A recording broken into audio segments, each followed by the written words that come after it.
আমি খাটে ঘুমিয়ে আছি, আর তখনই আমার ফোনটা বেজে ওঠে। হ্যালো, আসসালামু আলাইকুম। ওয়ালাইকুম সালাম। কি করেন আপনি, আর কোথায় আপনি? ও তারিন, তুমি? আমি তো শুয়ে আছি। কয়টা বাজে? ও শিট! তাড়াতাড়ি কলেজে আসো। বলেই ফোন কেটে দিল। আর আমিও ফোনটা রেখে লাফিয়ে উঠে চলে গেলাম ফ্রেশ হতে। ফ্রেশ হয়ে এসে ডাইনিং টেবিলে গিয়ে বসি। কি রে, এত দেরি করে ঘুম থেকে উঠলি কেন? আর বলিও না, কাল রাতে ঘুম আসে নাই আমার। তাড়াতাড়ি নাস্তা দাও তো। তারপর নাস্তা করেই আম্মুকে বিদায় দিয়ে বেরিয়ে পড়ি। আর রাস্তায় দাঁড়িয়ে আছি রিক্সার জন্য। দাঁড়িয়ে নিজের পরিচয়টা দিয়ে দেই। বরাবরের মতো আমি মোহাম্মদ ওবায়দুর রহমান অন্তর, অনার্স 3য় বর্ষে পড়ি। আব্বু আম্মুর একমাত্র সন্তান আমি। আর সকালে যে কল দিয়ে আমাকে জাগিয়ে দেয় সে আমার ভালোবাসা তারিন, যার সাথে আমার 1.5 বছরের সম্পর্ক। আর বাকিটুকু না হয় গল্পেই জেনে নিয়েন। দাঁড়িয়ে আছি অসহায়ের মতো। শালার ভাগ্য এত খারাপ কেন? একে তো লেট, দ্বিতীয়ত রিক্সাওয়ালা মামারাও নাই। অন্তর, আমি দেখলাম কেউ একজন আমাকে ডাক দিল। দেখলাম সে আর কেউ না, আমার ক্লাসমেট ও হারামি বান্ধবী তানিয়া। তবে শুধু ক্লাসমেট ও বান্ধবী বললে হবে না, অন্য একটা পরিচয়ও আছে, আমার বেস্টুর জিএফ। তবে বন্ধুর জিএফ মানে আমার ক্লোজ ফ্রেন্ড, বলতে গেলে বেস্টিও। কিরে এভাবে দাঁড়ায় আছিস কেন? খুশির ঠেলায় আহার এই বেচারা, ওঠ রিক্সায়। আমিও লাফিয়ে রিক্সায় উঠে পড়ি। তুই না উঠতে দিলেও তোরে লাথি মারি ফেলে আমি রিক্সা নিয়ে চলে যেতাম আর কি। কুত্তা। চুপ কুত্তি। আর মামা রিক্সা চালান, এতের কথা শুনে লাভ নাই। পাবনার পাগলি এতে। রিক্সা চলতেছে আপন গতিতে, আর আমরা রিক্সায় যুদ্ধ করতে ব্যস্ত। রিক্সা ঠিক আমাদের কলেজের গেটে থামে। ওই কুত্তা, ভাড়া দে। দিমু তো গতকালকে। যা, আমি দিচ্ছি, কিপটা কোথাকার। তারপর তানিয়া ভাড়া দিয়ে দেয়। আমি তো মহা খুশি, টাকা বাঁচাইছি। একটা মাত্র কারণে তোকে সহ্য করতেছি, শুধু কাজটা শেষ হোক ব্যাস। যা, তোর কাজ করবো না আমি, মুড়ি খা। তারপর তানিয়ার সাথে ক্লাসের দিকে যেতে লাগি। ক্লাসে যেতেই আমরা দেখলাম স্যার ক্লাস করাতেছে। বাহ, এত তাড়াতাড়ি আসলেন? কি করে আপনারা? না মানে স্যার, রিক্সার চাকা পাংচার হয়ে গেছে, তাই দেরি হয়ে গেছে স্যার। বাহানা বানাইস না, তোরে হাড়ে হাড়ে চিনি আমি। স্যার আজকের জন্য মাফ করে দেন না। যা সিটে বয়, ইম্পর্ট্যান্ট ক্লাস চলছে। আজকে এমনেও নোট দেয়া হবে, নিয়ে নিস। স্যার আমাকে ভালো করে চিনে, যদি কথা বাড়াই তাহলে তার মাথা যাবে, তাই কিছু না বলেই ক্লাসে বসতে দেয়। আমিও বসে পড়ি আর ক্লাসে মনোযোগ দেই। তবে দেখলাম তারিন আমার দিকে অন্যভাবেই তাকিয়ে আছে। ক্লাসটা শেষ হতেই আমি ক্যাম্পাসে চলে গেলাম। দেখলাম তারিনও আসলো। এত লেট কেন আজকে? সরি, আসলে ঘুম থেকে উঠতে লেট হয়ে গেছে। তানিয়ারও কি ঘুম থেকে উঠতে লেট হয়ে গেছে, নাকি সেও তোমার সাথে একত্রে আসলো? আরে সেটা তো আমি জানি না, তাকে জিজ্ঞাসা করো তুমি। আর তুমি তানিয়াকে নিয়ে কথা বলতেছো কেন? সে তো আমার ফ্রেন্ড হয়। তারিন আমার পাশে এসে বসে। দেখো অন্তর, আমি সত্যিই তোমাকে ভালোবাসি, আর তোমাকে হারাতে চাই না। প্লিজ আমাকে চিট করিও না। চিন্তা করিও না, আমি তোমার ভরসা ভাঙবো না।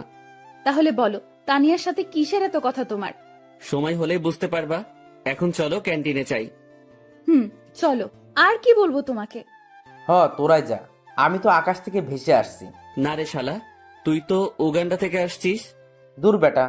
তাহলে আমি বা কেন বাদ যাব? চলো চারজনেই ক্যান্টিনে গিয়ে নাস্তা করে নেই।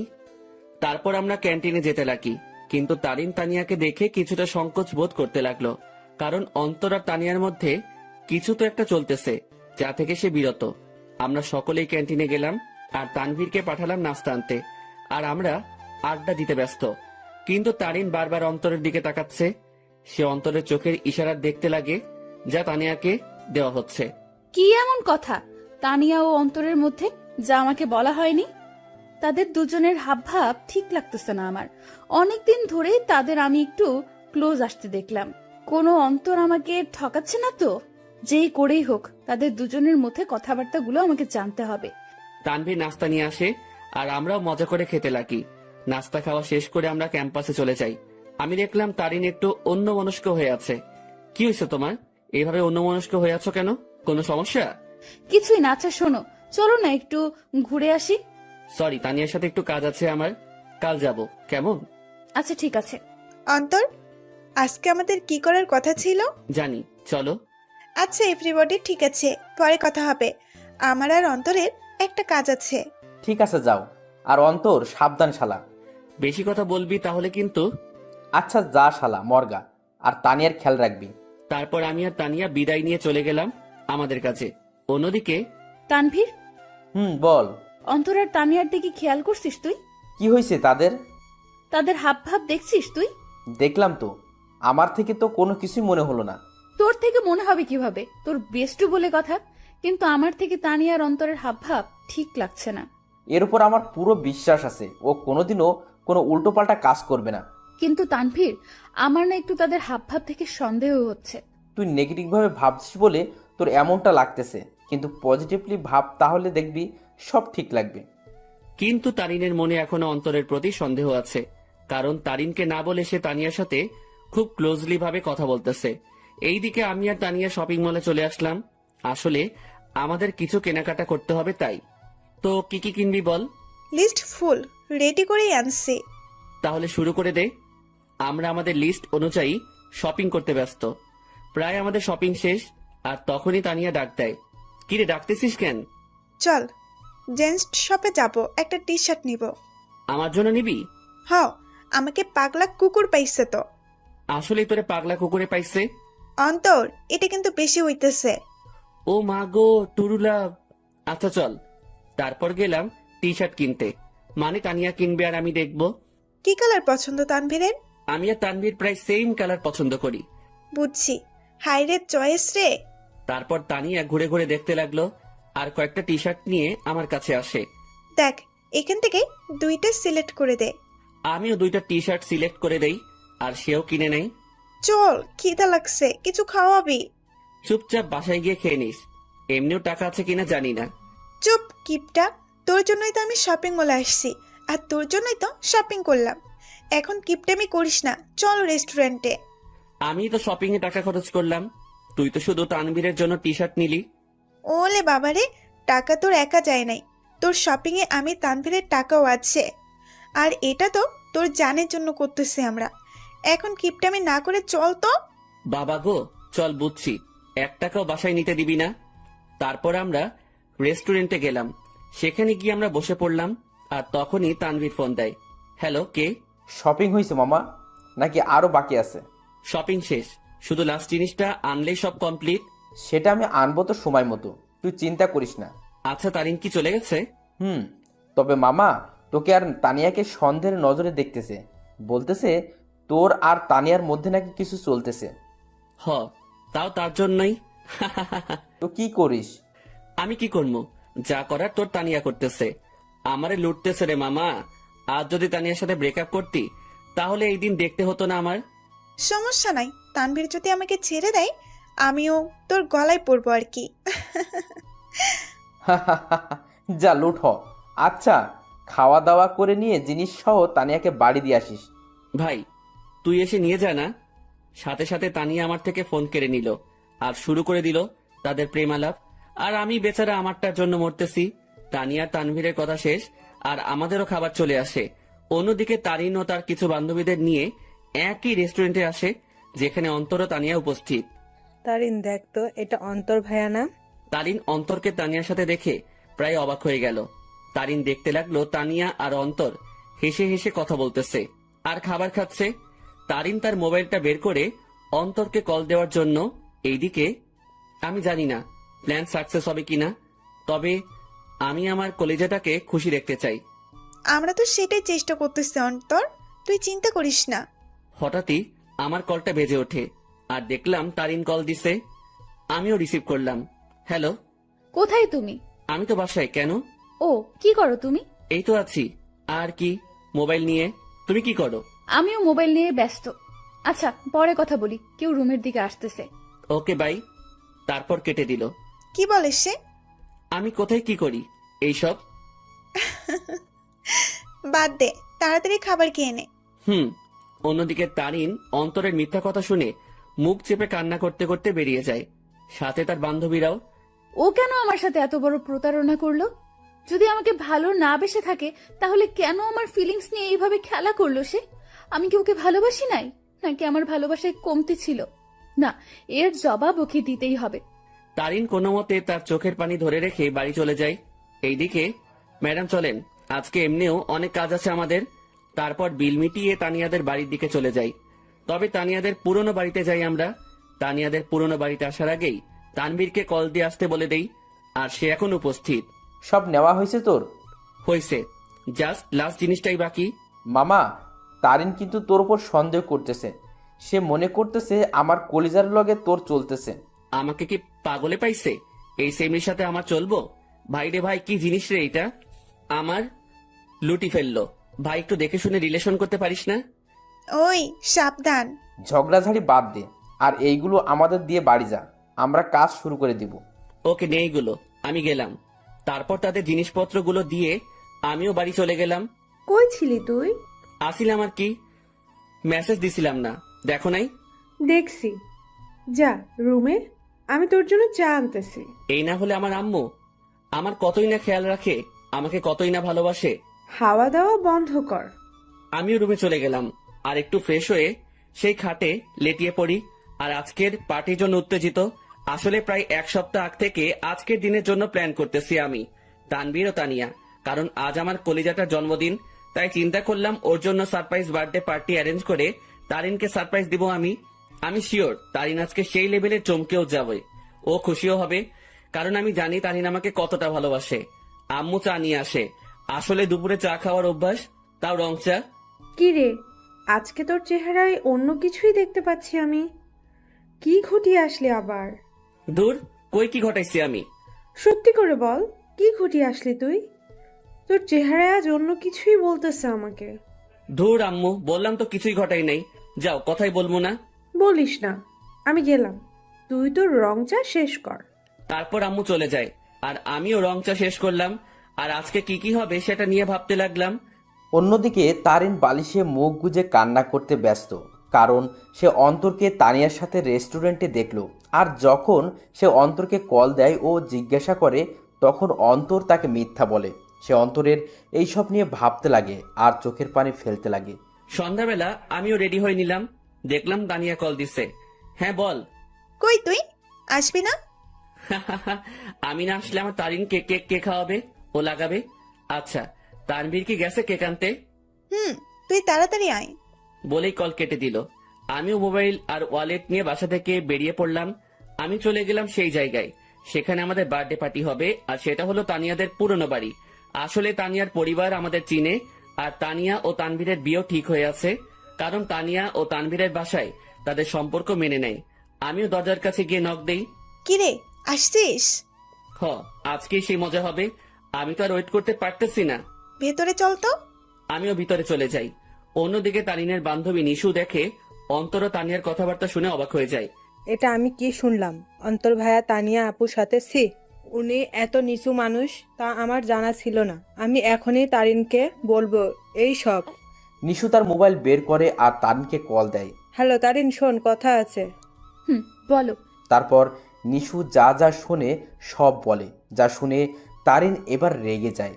আয় জানোয়ারের বাচ্চা, আমি এবার ছাড়বো না। আমি এর শেষ দেখেই ছাড়বো। তুই সেইখানেই থাক, আমি এক্ষুনি আসতেছি। তারপর কল কেটে দেয়, আর তারিনও রেগে ঘর থেকে বের হয় অন্তরকে সাহায্য করার জন্য। তারিন ও তার বান্ধবী নিশু মিলে ঘরের দরজায় গিয়ে কান পেতে শুনে। এইদিকে আমি আর তানিয়া মিলে হলরুমে যা যা করা বাকি ছিল তা করলাম।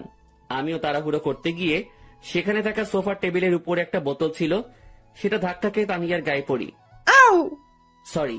এত তাড়াহুড়ার কি আছে, আস্তে আস্তে কর। ওকে। অন্যদিকে তারিন তাদের কথাগুলো শুনে মুখ চেপে কান্না করতে লাগলো, আর নিশু প্রায় অবাক হয়ে গেল এই সব শুনে। অন্তর ভাইয়া এত নীচ আর নোংরা প্রজাতির মানুষ হবে তা কল্পনাও করতে পারি না আমি। কুত্তার বাচ্চা, জানোয়ার, নরপশু, তুই তো আজকে শেষ। তারপর তারিন জোরে জোরে দরজা নক করতে লাগে। এইদিকে মনে হয় ও চলে আসছে। ওরে আমার লজ্জাপতি, এত লজ্জা পাইস না। তোর লজ্জা দেখে না লজ্জাও ইনসাল্টেড ফিল করবে। কুত্তা, তোর সাথে কি এমন দুশ্মনী করলাম, কথায় কথায় ইনসাল্ট করিস? যা, দরজা খোল। আমিও গিয়ে দরজা খুললাম। দরজা খুলে থ হয়ে গেলাম, কারণ তারিন ও নিশু উপস্থিত। তোমরা সাথে সাথে তারিন আমার কলার ধরে আমাকে ছুঁড়ে মারে ফ্লোরে। কুত্তার বাচ্চা, জানোয়ার, শয়তান, বেয়াদব, লম্পট, বখাটে, প্লে বয়, আমার সাথে কি করে এসব করতে পারলি তুই? সাথে সাথে তারিন তার জুতা খুলে আর আমার গালে মারতে থাকে। জানিস আমি তোকে কতটাই না ভালোবাসছি, কিন্তু তুই যে এমন হবি কে জানতো? তারিন, কি করছিস তুই এইসব? চুপ, বেয়াদব নষ্টা মেয়ে। তোর আর তানভীরের বিয়ে ঠিক হয়ে থাকার পরেও তুই আমার বয়ফ্রেন্ডের সাথে ছি। আর তুই, তোকে কতই না ভালো ভাবছিলাম আমি, কিন্তু তুই তো আস্ত একটা লুচ্চা, বেয়াদব, লম্পট। মানে যত খারাপই বলি না কেন, তার থেকেও নিচ তুই। আমি তারিনের অবস্থা দেখে অবাক হয়ে গেলাম। আর সে তো আমাকে তার পায়ের জুতো দিয়ে আমাকে মারলো। তার এই ব্যবহার দেখে আমার চোখ দিয়ে টপ টপে পানি পড়তে লাগে। আজ তারিন আমার সাথে এটা করতে পারলো? আমি কি এমন অপরাধ করলাম যার জন্য তারিন আমাকে এতগুলো কথা শোনালো আর জুতার বাড়িও দিল? তোর যদি রুম ডেট করার এতই ইচ্ছা ছিল আমাকে বলতি, কিন্তু তুই কি না। এই লুচ্চা প্লে বয়, তোর কি একটুও মনে সংকোচ বোধ করে নাই? নিজেই নিজের বেস্ট ফ্রেন্ডের হবু বউয়ের সাথে তুই। আমার তো মন ভেঙে ফেললি, কিন্তু কি করে নিজের বেস্ট ফ্রেন্ডকেও ধোকা দিলি তুই? বলেই তারিন আমাকে জুতা দিয়ে মারতে লাগলো। সি ভাইয়া, আপনি এত নিচু প্রজাতির মানুষ হবেন তা আমার জানা ছিল না। আপনি জানেন তারিন সবসময় আপনাকে নিয়ে কথা বলতো, সবসময় আপনাকে নিয়ে কতই না স্বপ্ন ছিল তার, কিন্তু আপনি কি না। সি ভাইয়া, আপনাকে দেখে আমার ঘৃণা হচ্ছে। তাদের কথাগুলো শুনে আমি চোখ দিয়ে পানি ফেলছিলাম। আজ তারিন আমাকে এইভাবে অপমান করলো। আমি তো কোনো অন্যায় করি নাই, তাহলে কি বলতেছে তারিন এইসব? সত্যি কলিজাটা ফেটে যাচ্ছে আমার। জানিস তোকে কি করা দরকার? তোকে জুতার মালা পরায় এলাকায় ঘুরানো দরকার। দাঁড়া, আমি পুলিশকে কল দিচ্ছি। আর তখনই তানভীর কেক নিয়ে উপস্থিত হয়। সে আমাকে এভাবে পড়ে থাকতে দেখে ও তারিনকে এখন এখানে দেখে অবাক হয়ে যায়। এই অন্তর, এইভাবে পড়ে আসিস কেন? আর তারিন এখন এখানে কি করতেছে? তানভীর, আমি তোকে আগেও বলেছি, এই জানোয়ার ও তোর নষ্টা হবু বউয়ের মাঝে অনেক কিছু চলতেছে, কিন্তু তুই বিশ্বাস করিস নাই। কিন্তু দেখ, আমার সন্দেহ ঠিক সত্যিই হইছে। আজ আমিও নিশু মিলে হাতে নাতে ধরছি এই দুইটাকে। তারা এখানে তাদের কীর্তিকলাপে ব্যস্ত ছিল, আর আমাকেও তোকে ঠকাচ্ছিল তারা দুজন মিলে। তানভীর কথাটা শুনে অবাক হয়ে যায়, তবে তানভীর অবাক হয় তারিনের কথাগুলো শুনে। এই কি বললি তুই? অন্তর আর তানিয়ার মাঝে কি চলতেছে? দেখ তুই, তাদের দুইটাকেই তানিয়ার পুরনো বাড়িতে ধরছি আমরা। দেখ, পুরনো বাড়িতে এসে তারা তাদের প্রেম লীলা চালাচ্ছিল, কিন্তু আজ ধরা খেয়ে গেল দুই নষ্টা। সাথে সাথে তানভীর দিল তারিনকে কষে এক থাপ্পড় খেয়ে তারিন ফ্লোরে পড়ে যায়। দেখলাম তানভীর রেগে আছে। আমিও উঠে তানভীরকে ধরি। অন্তর, ছাড় আমাকে। এই মেয়ে কাকে কি বলতেছে? তারিন তানভীরের দিকে গাল হাত দিয়ে তাকিয়ে আছে, আর নিশো অবাক চোখে তানভীরের দিকে তাকিয়ে আছে। তানভীর আমার থেকে নিজেকে ছাড়াই নাই আর তারিনের চুলের মুঠি ধরে দাঁড় করায়। এই, তুই কাকে কি বলছিস? আর কি বললি তুই? তারা এখানে এসে তাদের প্রেম লীলা চালাচ্ছিল, তাই না? আয় আমার সাথে তুই। তারিনের চুলের মুঠি ধরে হলরুম দেখাতে লাগে। এই দেখ, তারা আসলে কি করতেছিল। তোর জন্মদিন উদযাপন করার জন্য সে আজ থেকে 7 দিন আগে থেকেই তোকে খুশি করার জন্য আমাকে ও তানিয়াকে নিয়ে প্ল্যান করে। সে তোর হাসি মুখটা দেখার জন্য দেখ কি করছে। চারদিকে ভালো করে তাকিয়ে দেখো। তারিন ভালো করে দেখে পুরো হলরুম দেখে যা সম্পূর্ণভাবে সাজানো। সেখানে বেলুন, জরি কাগজ ও বিভিন্ন কাগজের কারুকার্য দিয়ে সাজানো। তারপর তানভীর তারিনের চুলের মুঠি ধরে বার্থডে অলবোর্ড দেখায়। কি, ওরা তো এখানে নষ্টামি করতে আসছে, তাহলে এই সব কোনো প্রয়োজন ছিল? উত্তর দে। তানভীর আবার তারিনকে চুলের মুঠি ধরে কেকের প্যাকেটের কাছে নিয়ে যায়। দাঁড়া, তাদের নষ্টমী আরও একটা নমুনা দেখায় বলেই সেই প্যাকেট খুলে দেখায়।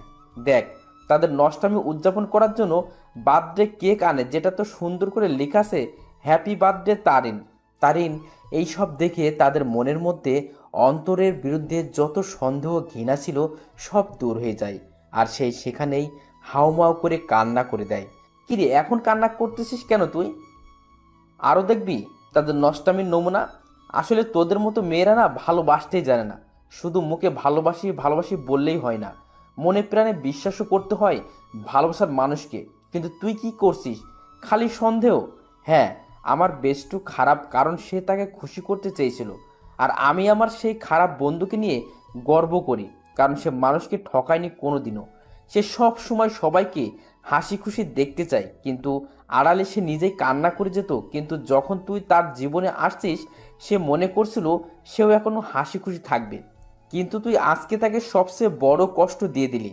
হ্যাঁ, আমার বন্ধু জানোয়ার, কারণ সে তোকে হাসাতে চেয়েছিল, যার প্রতিদান আজ তুই দিয়ে দিলি। তানভীর, অন্তর কোথায়?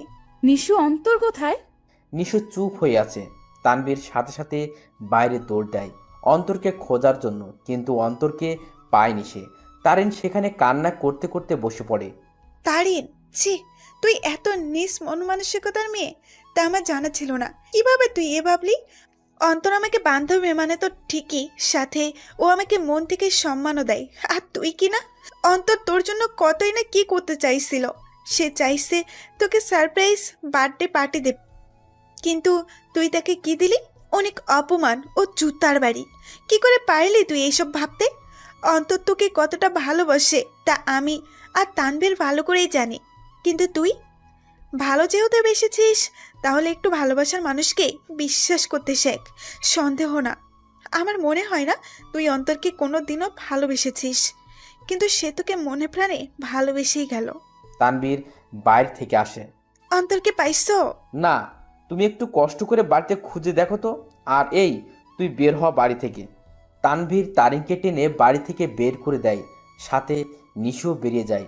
আর তানভীর ও তানিয়া মিলে পুরো বাড়ি খুঁজে দেখে, কিন্তু অন্তরকে খুঁজে পেল না। তারিন বাইরের রাস্তায় বসে বসে হাওমাও করে কান্না করতে লাগে।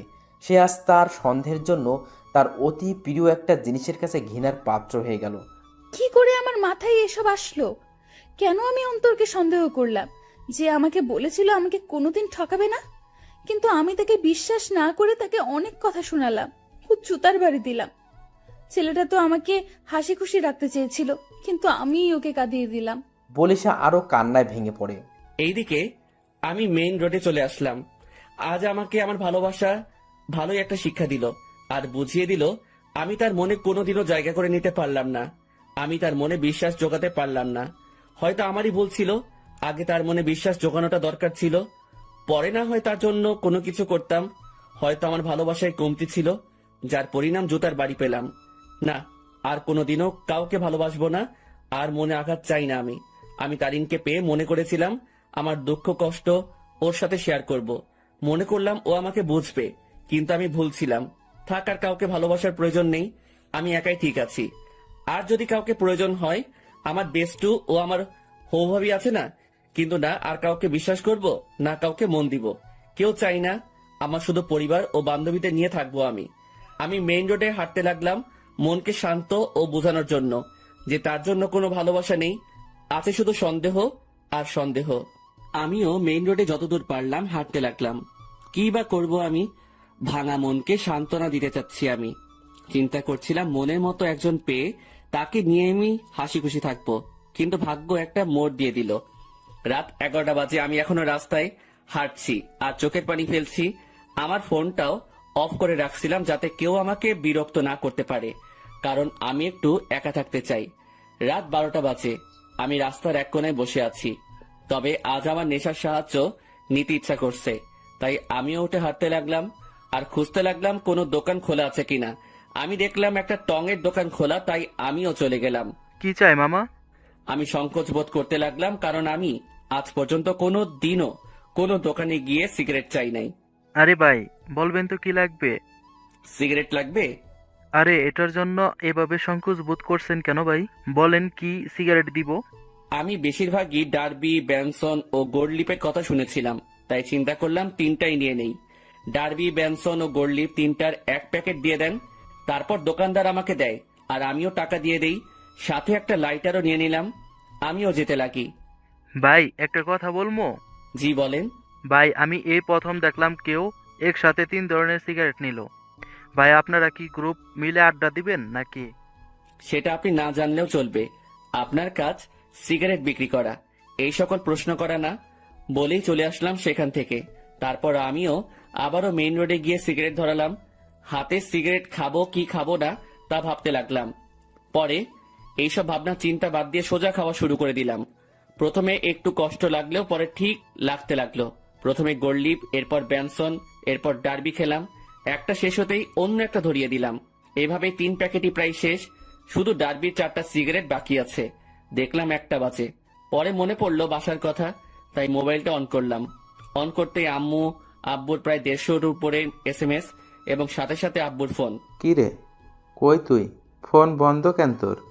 আরে মোবাইল হঠাৎই বন্ধ হয়ে যায়, এতে আমার দোষ কোথায়? কি রে, তুই রেগে আছিস কেন? কি হয়েছে? আমার ইচ্ছা, আমার লাইফ, আমি যা খুশি করব। ফোনটা রাখো, আর আমি পরে আসবো, একটা পার্টিতে আছি, বাই। বলেই কল কেটে দিলাম। এরপর বাকি যে সিগারেটগুলো ছিল সেগুলো একটার পর একটা শেষ করলাম। আমি চাচ্ছি সিগারেটের ধোঁয়া দিয়ে নিজের কষ্টটাকেও উড়িয়ে দিতে। প্রায় 2:30টা বাজে। আমি বাসার দিকে গেলাম। আমি দরজায় টান দিতেই দরজা খুলে যায়, আর আমি বাড়ির দরজা বন্ধ করে দিয়ে রুমে চলে যাই। শুয়ে থাকতে থাকতে ঘুম চলে আসে। অন্তর, অন্তর, আব্বু ওঠ, আর কতক্ষণ ঘুমাবি? সকাল হয়েছে তো। আম্মুর ডাকে আমি উঠে পড়ি। এইভাবে কি দেখো তুমি? তোর চোখ লাল হয়ে আছে কেন? ধুর, বোকার মতো কথা বলিও না তো। কাল রাতে আসলাম কয়টায়, আমি ভালো করে ঘুমোতে পারি নাই তো, তাই। আমিও উঠে বাথরুমে ফ্রেশ হতে চলে যাই। সেখানে আমি আয়নায় আমার চোখগুলো দেখতে লাগলাম। আসলে আমার চোখগুলো লাল হয়ে আছে, তবে একটু ভয়ঙ্কর লাগতেছে দেখতে। এখন আমার চোখগুলো দেখলে মনে হবে আমি কোনো এক নরপশু হিংস্র হয়ে আছি, আর শিকার পেলে সোজা গিলে ফেলবো। আমি খেয়াল করলাম আমার গায়ের থেকে সিগারেটের গন্ধ আসতেছে, তাই পকেটে যা যা ছিল সব বের করে এক সাইডে রেখে সেই অবস্থায় গোসল করে নিলাম। তারপর রুমে গিয়ে একটা টি শার্ট ও প্যান্ট নিয়ে আবার বাথরুমে চলে গেলাম আর চেঞ্জ করে নিলাম। এরপর আমি আমার রুমে আয়নার সামনে গেলাম। সেখানে গিয়ে নিজেকে দেখতে লাগলাম। একদিনে কি থেকে কি হয়ে গেলাম আমি। আমার চুলগুলো ভেজা অবস্থায় আছে, তাই সেগুলো নেমে আছে, আর চুলগুলো বড় হওয়ার কারণে চোখ বরাবর আসলো। তবে সেই অবস্থায় নিজেকে দেখলাম আর নিজেই প্রায় ভয় পেয়ে গেলাম, কারণ আমার চুল ও চোখের জন্য একটা কি বলবো ভাই, বাদ দেন। আমিও ডাইনিং রুমে চলে গেলাম। দেখলাম আব্বুও উপস্থিত। আমিও টেবিলে বসলাম। কি রে, কাল রাতে কই ছিলি? একটা ফ্রেন্ডের বাসায় বার্থডে পার্টিতে ছিলাম। আমাদের একটু বলে যাইতি, ভালো হইতো। আমাদের কি চিন্তা হয় না তোর জন্য? সাথে সাথে টেবিলের উপর থেকে একটা গ্লাস নিয়ে ফ্লোরে আছাড় মেরে ভেঙে ফেলি। আমাকে পাইছোটা কি তোমরা? আমি কি মেয়ে নাকি যে আমাকে নিয়ে চিন্তা হয়? যদি এতই চিন্তা হয় তাহলে কেন বাইরের দুনিয়া দেখাইছো আমাকে? ঘরে আটকায় রাখলেই হইতো। আমার অবস্থা দেখে আম্মু আব্বু দুজনেই নিস্তব্ধ হয়ে গেল, আর আমিও টেবিল থেকে উঠে সোজা রুমে চলে গেলাম। তখন মনে পড়লো ফোনের কথা। আমিও ফোনটা হাতে নিলাম। দেখলাম তারিনের নাম্বার থেকে অনেকগুলো মিসড কল। আমি ফোনটা খাটের উপরে ছুড়ে মারি। ফোন বাজতে লাগলো। দেখলাম আননোন নাম্বার থেকে কল আসছে। আমিও রিসিভ করলাম। হ্যালো, আসসালামু আলাইকুম, কে বলছেন? হ্যালো, কোথায় তুমি? কলেজে আসো নাই কেন? দেখো, দোহাই লাগে, একটিবার দেখা করো আমার সাথে। ওই আমাকে পাইছিস কি তুই? যখন ইচ্ছা কষ্ট দিবি, যখন ইচ্ছা পিরিত দেখাবি, তাই না? আর কোনো দিনও আমাকে কল দিবি না। তোর মতো ভালো মেয়ের সাথে আমার মতো লুচ্চা নষ্টা প্লে বয়ের কথা বলা উচিত না। রাখ ফোন। বলে কল কেটে দিলাম আর মোবাইলটা খাটে ছুড়ে ফেলি। লাগবে না কারো ভালোবাসা আমার, একাই ঠিক আছি আমি। অনেক কষ্ট দিয়ে এখন আলগা পিরিত দেখাইতে আসছে। না, এই সিমটাই ভেঙে ফেলবো আমি। না থাকবে সিম, না হবে কন্ট্রাক্ট। আমি মোবাইলটা হাতে নিয়ে তা খুলে সিম নিয়ে নেই আর সেটা ভেঙে ফেলি, আর খাটে শুয়ে পড়ি চোখটা বন্ধ করে। হঠাৎই কেউ একজন আমার মাথায় হাত বুলিয়ে দিতে লাগে। আমিও চোখ খুলে দেখি আম্মু মাথায় হাত বুলিয়ে দিচ্ছে। কি রে আব্বু, কি হয়েছে তোর? একটু বলতো আমাকে। কিছু হয় নাই আমার। আচ্ছা, দেখি আমি নাস্তা খাইয়ে দিই। আচ্ছা দাও। তারপর দেখলাম আম্মু নাস্তা নিয়েই আমার রুমে আসে আর প্লেট নিয়ে আমাকে খাওয়াই দিতে লাগে। আচ্ছা শোন, তোর নানু কল দিছিল, এক কাজ কর, তুই কয়েকদিন সেখান থেকে ঘুরে আয় না। আচ্ছা ঠিক আছে, যাব। ঠিক আছে, আজই চলে যা, তাহলে ভালো হবে। ঠিক আছে। আম্মু আমাকে নাস্তা খাওয়াই দিয়ে চলে যায়, আর আমিও চিন্তা করলাম আমার উপর এমনিও অনেক কিছুই গেছে, তাই একটু রিফ্রেশমেন্টের প্রয়োজন, তাই যাওয়াই উচিত। আমিও আমার ব্যাগ গুছিয়ে নিলাম। দেখলাম সকাল 11টা বাজে। আমি ব্যাগ নিয়ে রুম থেকে বেরিয়ে পড়লাম। আম্মু আব্বুর থেকে বিদায় নিয়ে আমি চলে গেলাম বাস স্টেশনে। আমিও টিকিট কাউন্টারে যেতেই শক খেয়ে গেলাম। কি রে, এখন কোথায় যাস? আমি কি বলবো বুঝতে পারতেছি না, কারণ আমার সামনে তানভীর দাঁড়িয়ে আছে। শালা তুই তুই এখানে কি করতেছিস? শালা আমাকে একা করে কই যাচ্ছিস? আর ফোন বন্ধ কেন তোর? এমনি। এখন তুই এখানে কেন? আর কই যাচ্ছিস তুই? যাইতেছি আর কি, বেস্টুর নানার বাড়ি। মানে আমি তুই একই জায়গায় যাচ্ছে মামা। এবার কথা বলিস না, টিকিট নে। আমি আর কোনো কথা না বলে টিকিট নিতে গেলাম। কিন্তু প্রশ্ন হলো, এই হারামি কি করে জানলো আমি যে এলাকা ছাড়তেছি? জি, 2টা টিকিট দেন তো জায়গার জন্য। নিয়ে নি, পরের বাস দেরি আছে। ঠিক আছে, দেন তাহলে। আমি 2টা টিকিট নিয়ে নিলাম, কিন্তু আমরা দুজন দু প্রান্তে বসতে হবে। আমরা বাসে উঠলাম। আমি শুধু একটা ব্যাগ নিয়ে আসলাম, যেটাতে কিছু জামা কাপড় ও আমার কিছু প্রয়োজনীয় জিনিস আছে। আমি আবার সিটে বসলাম। যাক ভালোই, আমাকে জানালার পাশ দেওয়া হয়েছে। এবার প্রকৃতি উপভোগ করতে করতে নানার বাড়ি যাওয়া যাবে। আমি দেখলাম তানভীর, আমি যে শাড়িতে বসলাম সে আমার বাম পাশের শাড়ির আমার সিট বরাবর 3 সিট পর তার সিট। আমি সিটে বসে আছি আর বাস ছাড়ার অপেক্ষা করতেছি। আমি জানালা দিয়ে বাহিরে দেখতে লাগি। এক্সকিউজ মি, এটা আমার সিট, আমি কি এখানে বসতে পারি? আমি কথা শুনে সাথে সাথে তাকালাম। দেখলাম একটা কালো বোরকা পরা একটা মেয়ে এই কথা বলল। কোনটা আপনার সিট? জি, আপনার পাশের সিট আমার। আমি কি এখানে বসতে পারি? পড়ে গেলাম মুসিবতে। আমি কিনা সিট পেলাম, তাও একটা মেয়ের পাশের সিট। হয়তো অনেক ছেলে এই জিনিসটাকে তাদের জন্য সৌভাগ্য মনে করে, কিন্তু আমার জন্য এইসব দুর্ভাগ্য। কারণ আমি অন্য ছেলেগুলোর মতো মেয়ে পাগল না। তবে হ্যাঁ, একজনকে নিয়ে স্বপ্ন দেখেছিলাম, কিন্তু থাক, সে অতীতকে মনে না করাই ভালো। সেটা জাস্ট আমার জন্য একটা দুঃস্বপ্ন ছিল। এই যে মিস্টার, এখন কি বসতে দিবেন? আজব তো, আপনার সিট, আপনি বসবেন, এটা নিয়ে তো মাথা খাওয়ার কি আছে? বসেন আপনার সিটে। তারপর মেয়েটা আমার পাশের সিটে বসে পড়ে। তবে আমার একটু আনইজি লাগতেছে। আমি তানভীরকে দেখতে লাগলাম। তানভীরের সাথেও একটা বোরকা পরা মেয়ে বসছে, আর সে তো পিড়িতিরে আলাপ করতে ব্যস্ত। আপু, একটা কথা বলি, কিছু মনে করিয়েন না। আপনি যদি আমার বন্ধুর সিটে গিয়ে বসতেন তাহলে একটু ভালো হতো। সরি, পারবো না। আমি আমার সিট ছাড়া অন্য কোথাও বসি না, এটা সম্ভব না। বাপরে বাপ, কি জিনিস রে ভাই! একটা ছেলে পাশে বসছে, আমি ছেলে হয়েও তার জন্য একটু সুবিধার জন্য কথা বললাম, আর সেই কিনা গাড়ি স্টার্ট করলো। গাড়ি চলতে লাগলো আপন শক্তিতে, আর আমিও জানালার বাহিরে তাকিয়ে প্রকৃতি উপভোগ করতে ব্যস্ত। আচ্ছা, যদি কিছু মনে না করেন, আমাকে কি জানালার সিটটা দিবেন? আমি এই দেওয়া নেওয়া বন্ধ করে দিছি। যেটা নিজের সেটাকে নিয়েই থাকি, আর আমার জানালার সিট পড়ছে, তাই আমি এখানে থাকবো। দিবেন না ভালো কথা, এত অ্যাটিটিউড দেখাচ্ছেন কেন? আমার অ্যাটিটিউড বেশি, তাই দেখাচ্ছি। নাও প্লিজ সাইলেন্ট। কিছুক্ষণ নীরবভাবে বসে বসে বাহিরের প্রকৃতি দেখতে লাগলাম, আর প্রকৃতির বাজেও হারিয়ে যেতে লাগি। আর তখনই তারিনের মিষ্টি হাসিটি মনে চলে আসলো। সাথে সাথে আমি প্রকৃতি থেকে আমার মনোযোগ সরিয়ে নিলাম। কি হলো, শখ খেলেন নাকি? আমি কিছুই না বলে আমার পকেট থেকে মোবাইল আর ইয়ারফোনটা বের করে কানে লাগিয়ে দিলাম, আর গান শুনতে লাগলাম। কিছুক্ষণ গানের মধ্যে মগ্ন ছিলাম আমি, আর তখনই পাশ থেকে খোঁচা দেয়। সমস্যা কি? গান শুনছিলেন? না তো, ব্যাডমিন্টন খেলছিলাম। এত রাগ আর কি আছে? আপু, আপনার সমস্যাটা কি বলবেন? কোনো সমস্যা নেই। আচ্ছা, আপনি কি রোমান্টিক গান শুনছিলেন? বুঝছি। আপু, আসেন আপনি জানালার সিটে। মেয়েটাও খুশি হয়ে জানালার সিটে বসে, আর আমি পারতেছি না যে এখনই বাস থেকে নেমে যেতে। মেজাজটা খারাপ আগে থেকেই, আমার এখন আরো খারাপ করে দিল। আমি তানবীরকে দেখলাম শালা মেয়ের সাথে পিড়িতির আলাপ করতেছে। হয়তো শালা ভুলেই গেছে তার বিয়েও ঠিক হয়ে আছে। আমি তানবীরকে ডাক দিলাম। তানবীর সিট থেকে আসে, কোনো মতে দাঁড়ায়। মেয়ে পেয়ে তো ভালোই কাজ চালাচ্ছিস, শালা ভুলে গেছিস তোর বিয়ে ঠিক হয়ে আছে? নাকি তানিয়ারে কল দিয়ে বলমু? আরে দোস্ত, মেয়েটা অনেক ফ্রেন্ডলি বিহেভ করে ভাই, অনেক হাসি আড্ডাও করে, তাই আর কি একটু। আমিও তানিয়ারে কল দিয়ে একটু। না না, কল দিস না দোস্ত, না হলে সব শেষ হয়ে যাবে বেটা। হোক শালা, সব শেষ। তোর পাশেও তো একটা মেয়ে, তার সাথে তুইও ফ্ল্যাট কর, কে বারণ করলো তোরে? সেটাই তো সমস্যা। এক কাজ কর, তোর পাশের মেয়েটাকে এখানে পাঠাই দে কষ্ট করে, না হলে। এই যে মিস্টার, মেয়েদের পাশে বসলে সমস্যা কোথায়?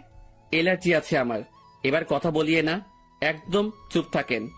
আচ্ছা দোস্ত, আমি পাঠাচ্ছি। তারপর তানভীর চলে গেল, আর তানভীরের পাশের মেয়েটা আসে। আমি ওনাকে সিটটা দিয়ে আমি তানভীরের পাশে বসে পড়ি, আর সেখানে কানে ইয়ারফোন লাগিয়ে গান শুনতে লাগি। বাস বিরতির জন্য থামলো। তানভীর, চল একটু ফ্রেশ হই নেই, আর কিছু খেয়ে নেই। চল। তারপর আমরা বাস থেকে নামলাম, আর একটু হালকা হয়ে নিলাম। তারপর দুজনেই খাবার খেয়ে নিলাম।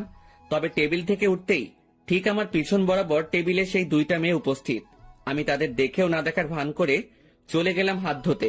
তারপর হাত ধোয়া আমি তানভীরের কাছে গেলাম। তুই খা, আমি বিল দিয়ে দেই। না, বিল দিস না, আমি দিব।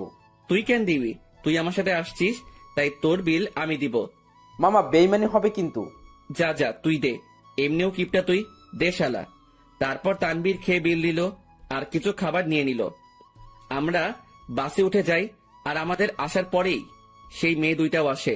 কিছুক্ষণ পরে বাসটা ছেড়ে দেয় আর আমিও কানে ইয়ারফোন দিয়ে গান শুনতে লাগি।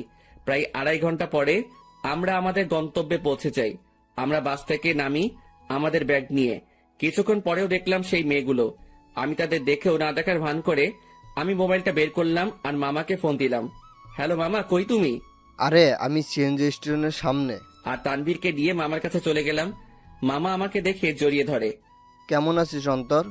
ভালোই আছি। তোমাকে কয়বার বললাম আমার জন্য গ্রামের একটা সুন্দরী খুঁজতে, যাতে বিয়ে করতে পারি? হা হা হা, বজ্জাত, এখনো ফাজলামি যায় নাই তাই না? কেমনে যাবে? মুই লেজেন্ডারি ফাজিল। আর মামা, এ হলো আমার বেস্টু, যার কথা তোমাকে বলতাম। কেমন আছো তানভীর? তোমার কথা আমাকে এই ফাজিলটা প্রায় সময় বলে থাকে। জি ভালো, আপনি কেমন আছেন? ভালো। আচ্ছা তোরা চল আমার সাথে। তারপর মামা একটা সিএনজি ভাড়া করে, কিন্তু মামা কাকে যেন খুঁজতে লাগলো। কাকে খুঁজো মামা? আরে আরো 2 জন আসবে, আব্বু বলছিল। কি অবস্থা তার শরীরের? ভালোই আছে আব্বু। আর আব্বু বলছিল তার নাকি কোনো বন্ধুর 2টা নাতনিও আসবে, তাদেরও নিয়ে যেতে বলল। ও আচ্ছা। তার কিছুক্ষণ পর মামা কাকে দেখে যেন চলে যায় আমাদের সিএনজির কাছে রেখে। আর কিছুক্ষণ পরে মামার সাথে 2টা মেয়ে আসে। তাদের দেখে আমি অবাক হয়ে গেলাম, কারণ এরা হলো সেই মেয়েগুলো যেগুলো আমাদের সাথে বসেছিল। আমি অবাক চোখে দেখতে লাগলাম। তোরা ওঠ, আমি বাইকে যাই। মামা বাইক আনছো? কেন? মামা তুমি সিএনজি করে চলে যাও, আমি বাইক নিয়ে আসতেছি। ভুলেও না। প্লিজ মামা, অনেকদিন পরে বাইক পাইলাম। কাল চালাস। আর কিছু বললাম না, কারণ মামার সাথে কথা বাড়ায় লাভ নাই। আমি আর তানবীর সিএনজিতে উঠে পড়ি আর পিছে সেই 2টা মেয়েই মজা করে বসে পড়ে। তারপর সিএনজি চলতে লাগে তার আপন গতিতে। আমিও গ্রামের পরিবেশ উপভোগ করতে করতে যেতে লাগি। মামা তার বাইক নিয়ে চলে যায়। আমরা আমার নানার বাড়ি পৌঁছে যাই। আমি দেখলাম নানা ভাই দরজায় দাঁড়ায় আছে। আমি নানা ভাইয়ের কাছে গেলাম আর নানা ভাইকে সালাম করলাম। কিরে নানা ভাই, কেমন আছিস? তারপর নানা ভাই আমাকে জড়িয়ে ধরে। আমি তো ভালোই আছি, তবে তোমার খবর জিজ্ঞাসা করবো না, কারণ তোমাকে দেখে পাওয়ারফুল মানুষ মনে হচ্ছে। কি মনে করিস? আমার অনেক শক্তি বলেই তো 80 বছরে বেঁচে আছি। কিন্তু নানা ভাই, আমি তো শুনছি ভালো মানুষ তাড়াতাড়ি মরে আর শয়তান নাকি অনেক বছর বাঁচে। চুপ বেটা, ভিতরে যা। আমারে ধমকায় লাভ নাই নানা ভাই। তারপর তানভীরকে আমার কাছে ডাক দিলাম। নানা ভাই, আমার বন্ধু তানভীর, ও আমার সাথে আসছে। আসসালামু আলাইকুম। ওয়ালাইকুম আসসালাম। আমার বজ্জাত নাতিটা আমাকে নানা ভাইকে ডাকে, তুমিও আমাকে নানা ভাই ডাকতে পারো। জি আচ্ছা। মানিক, অন্তর তোর বন্ধুকে তাদের রুম দেখিয়ে দে। আচ্ছা আব্বু, তোরা আয় আমার সাথে। আমরা 2 জন মামার সাথে যেতে লাগি। আসলে নানাদের বাড়িটা বলতে গেলে বড় একতলা বিল্ডিং, যেটা একটু বড় করে বানানো হয়। মামা আমাদের একটা রুমে নিয়ে যায়। এটা তোদের রুম। আর তানভীর, তুমি আমাকে মামা ডাকতে পারো, অন্তর যেমনটা ডাকে আর কি। মামা না, এখন থেকে মামু ডাক মনে। আস্তে আস্তে শুরু করে দিলে। দাঁড়া, তোরে বিয়েটা করায়ে দিয়ে তোর বউয়ের হাতে তোরে শায়েস্তা করবো আমি। আগে নিজের গদি সামলাও। লাস্ট টাইম মামিকে দিয়ে কি করছিলাম মনে আছে নাকি? এবার আগের বারের থেকেও ডাবল হবে। তোরা ফ্রেশ হয়ে হলরুমে আয়, আমি গেলাম। কিরে ভাই, তুই তোর মামার থ্রেট দেস? আরে বেটা, আসলে আমাদের পরিবারটা একদম ফ্রেন্ডলি, তাই সবার সাথে হাসি মজা করেই থাকি। তোর মতো আমি একটা পরিবার পাইলে হইতো। আমার পরিবার মানে তোরও পরিবার বেটা। এখন কথা না বলে ফ্রেশ হয়ে নে। তারপর তানভীর ফ্রেশ হয়ে নিল। এরপর আমিও ফ্রেশ হয়ে নেই আর দুজনেই হল রুমে যাই। সেখানে আমার মামাতো ভাই শান্ত বসে বসে মামা ও নানা ভাইয়ের সাথে কথা বলতেছে। কিরে শান্ত, কি অবস্থা তোর? শান্ত আমাকে দেখে আমার কাছে চলে আসে। সে 9-এ পড়ে। অন্তর ভাইয়া, কি খবর তোমার? কেমন আছো? ভালো আছি, কিন্তু তোর থেকে আমি এটা আশা করিনি। আমি আবার কি করলাম? তুই নাকি গোপনে বিয়ে করে ফেলছিস। দূর ভাইয়া, কি বলো এইসব তুমি? আমার কথা একটু ভাবলি না? আমি তোর থেকে কত বড়, অথচ বিয়ের দিক দিয়ে ছোট বানাই দিলি। কেমনে পারলি এটা করতে তুই? তোর তো বলছিলাম আমার জন্য মেয়ে খুঁজতে, আর তুই কি না, কাজটা ভালো করিস নাই তুই। দূর ভাইয়া, কে বলেছে তোমারে আমি বিয়ে করছি? আমার বিয়ের বয়স হয়েছে নাকি? আজকালকার পোলাপানগুলো বিশ্বাস নাই, বড় ভাইরে রেখে তারাই গোপনে কাজ সেরে ফেলে। আল্লাহ কোন যুগে আনলা তুমি আমারে? তোদের কথাবার্তা শেষ হলে নাস্তা কর। ও মামি, তোমার জামাই আমাকে বাস স্টেশনে মারছে। নাউজুবিল্লাহ, কিরে বেটা, আমি তোরে কই মারলাম? এই, তুমি অন্তরের গায়ে হাত দিছো? অন্তর আসতে না আসতেই কি মামারে এভাবে মারবি নাকি? তোর জ্বালায় আর বাঁচমু না আমি। আব্বুরে আগেই বলছিলাম এই শয়তানটা যদি আসে আগেই আমাকে বলে দিতে, যাতে বনবাসে ভাগতে পারে। মামার কথা শুনে সবাই হেসে দিল। নানা ভাই, নানু কই? কি আমার উপর রাগ নাকি নানু? হ্যাঁ, তার আদরের ছেলেরে কষ্ট দিবি আর সেই মনে হয় তোরে এমনি এমনি ছাড়ি দিব? কিছু মনে হয় বলতে হবে। তো নানু তার রুমে, আসলে শরীর একটু অসুস্থ তো, তাই রুম থেকে কম বের হয়। আচ্ছা, তাহলে আমি দেখা করে আসি। তারপর আমি নানু রুমের দিকে যেতে লাগি। নানু রুমের দিকে যেতেই আমি কিছু কথাবার্তা শুনতে পেলাম। নানু, আমি অনেক বড় ভুল করে ফেলেছি নানু। এখন ও আমাকে দুই চোখেই দেখতে পারে না। তুমি চিন্তা করিও না, আমাকে নানু ডাকছো না, আমি সব সামলে নিব, তুমি কান্না থামাও। আমি বুঝতে পারলাম নানু রুমে অন্য কোনো মহিলা বা মেয়ে আছে, তবুও এটা ফ্যাক্ট না আমার জন্য।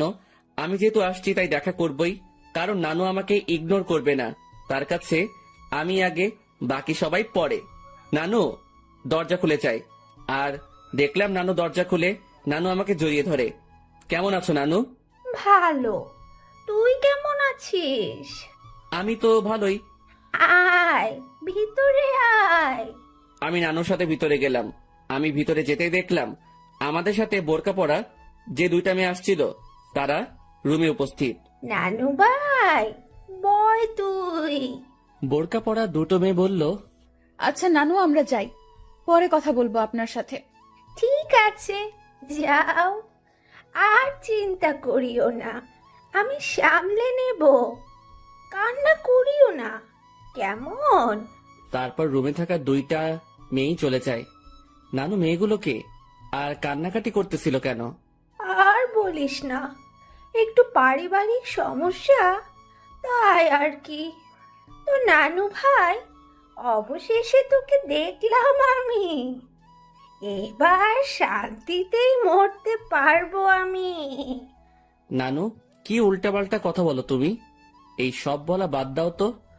আচ্ছা নানু ভাই, বাদ দিলাম, এখন এটা বল, কেমন আছিস? আমি তো ভালোই আছি।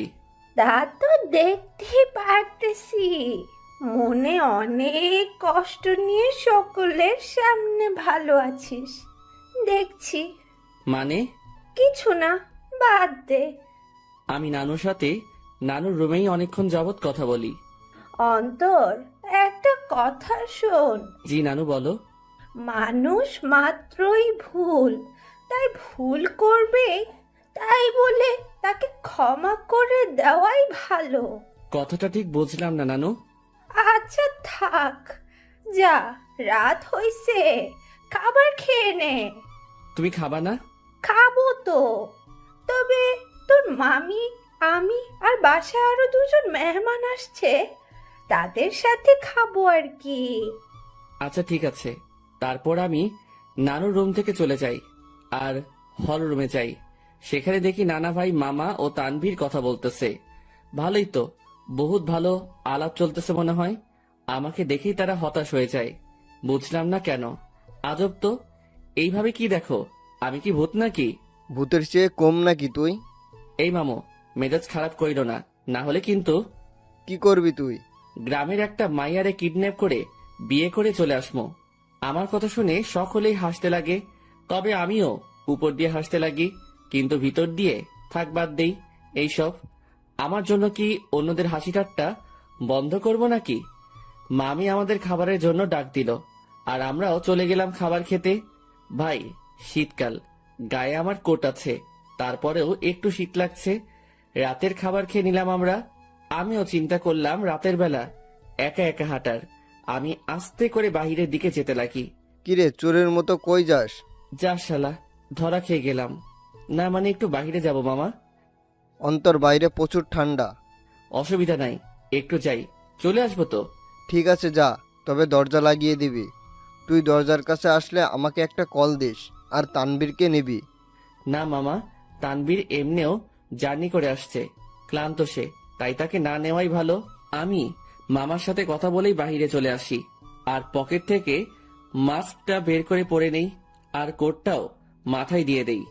আমি হাঁটতে লাগলাম আর হাঁটতে হাঁটতে একটা দোকানের কাছে চলে গেলাম। আর সেখানে যেতেই মাথায় আসলো সিগারেটের কথা। মুখে মাস্ক আর হুডি, আর সেই অবস্থায় দোকানে চলে গেলাম।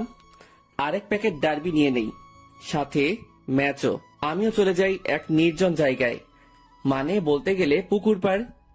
সেখানে পাড়ে বসার জায়গা আছে আর আমিও সেখানে বসে পড়ি আর সিগারেট টানতে লাগি। সিগারেটের ধোঁয়ার আমি আমার কষ্টগুলোকে উড়িয়ে দিচ্ছি। একজনকে মনে প্রাণে খুব ভালোবাসছিলাম, যার প্রতিদান জুতার বাড়ি পাইছি। একেবারে ভালো মতেও শিক্ষা হইছে আমার, আর কোনো দিনও ভালোবাসার দিকে যাব না। একাই ঠিক আছি আমি, না কারো টেনশন, না কাউকে হারানোর ভয় আমার। আমি পুকুর পাড়ে বসে বসে 2টা সিগারেট খাইলাম।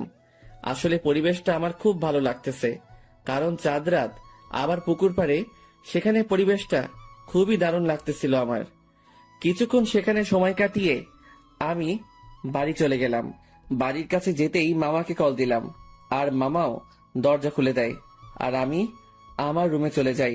দেখি তানভীর ঘুম। আমিও আমার মোবাইলটা চার্জ দিয়ে ব্যাগে সিগারেট ও ম্যাচ ঢুকিয়ে রাখি আর গায়ে কম্বল দিয়ে ঘুম। সকালবেলা অন্তর ভাইয়া, এই ভাইয়া উঠো না কেন, সকাল হয়েছে তো ভাইয়া। আমিও উঠে পড়ি আর দেখলাম শান্ত আমাকে ডাকতে লাগলো। সকাল হয়েছে ভাইয়া, আম্মু নাস্তা রেডি করতেছে। তুই যা, আমি ফ্রেশ হয়ে আসতেছি। আর তানভীর কই? ভাইয়া তো আব্বু ও দাদুর সাথে কথা বলতেছে। তারপর শান্ত চলে গেল। আমিও উঠে পড়ি। হঠাৎই আমার জানালার দিকে চোখ গেল আর সেখানে দেখে মনে হচ্ছিল কেউ আমাকে দেখতেছিল। আমিও চলে গেলাম ফ্রেশ হতে। ফ্রেশ হয়ে এসে দেখি মামা, তানভীর, নানা ভাই, মামি, নানু সবাই কথা বলতে ব্যস্ত। আমিও গেলাম। তারপর সকলে মিলে নাস্তা করে নিলাম। অন্তর, আমার বাইক নিয়ে তুই তানবীরকে নিয়ে ঘুরে আয়। ও তো এখানে নতুন, তাই একটু দেখাই আন। আচ্ছা। তারপর মামার থেকে বাইকের চাবি নিলাম আর বাইক নিয়ে দুজনেই ঘুরে আসলাম। আমরা যে গ্রামে থাকি সেখানে প্রায় সব জায়গায় চাষ করার জন্য মাঠ ও পুকুর, কিন্তু দুঃখের কথা আমি সাঁতার পারি না, কারণ আমি জীবনের 100 ভাগের 80 ভাগই শহরেই কাটাইছি। বাকি 20 ভাগের মধ্যে 7 ভাগ বলতে পারেন ট্যুরে গিয়ে, আর বাকি অংশ শহরেই। তবুও গ্রামটা ভালো করে চিনি। যতদিন গ্রামে ছিলাম ততদিন মামার সাথে গিয়ে গ্রামে ঘুরতাম। সকালবেলা আমি আর তানভীর অনেকক্ষণ ঘোরাঘুরি করলাম আর দুপুরের দিকে আসলাম। বাইকটা রেখে বাড়িতে ঢুকলাম আর দেখলাম নানা ভাই, নানু, মামা, মামি ও সেই 2টা মেয়েও আছে আর তারা কথা বলতেছে। কিন্তু আজব ব্যাপার হলো এরা বাড়িতেও হিজাব করে রাখছে। ঘোরা শেষ? মোটামুটি। আমি রুমে চলে যাই, কিন্তু বারবার সেই মেয়েগুলোর প্রতি কেন যে আকর্ষণ লাগতেছে কে জানে। তবে ইচ্ছা তো করতেছে হুজুরনিগুলোর চেহারা দেখতে, কিন্তু ডাইরেক্ট বলা তো মুসিবত, থাক পরে সেটা ব্যবস্থা হবে আর কি।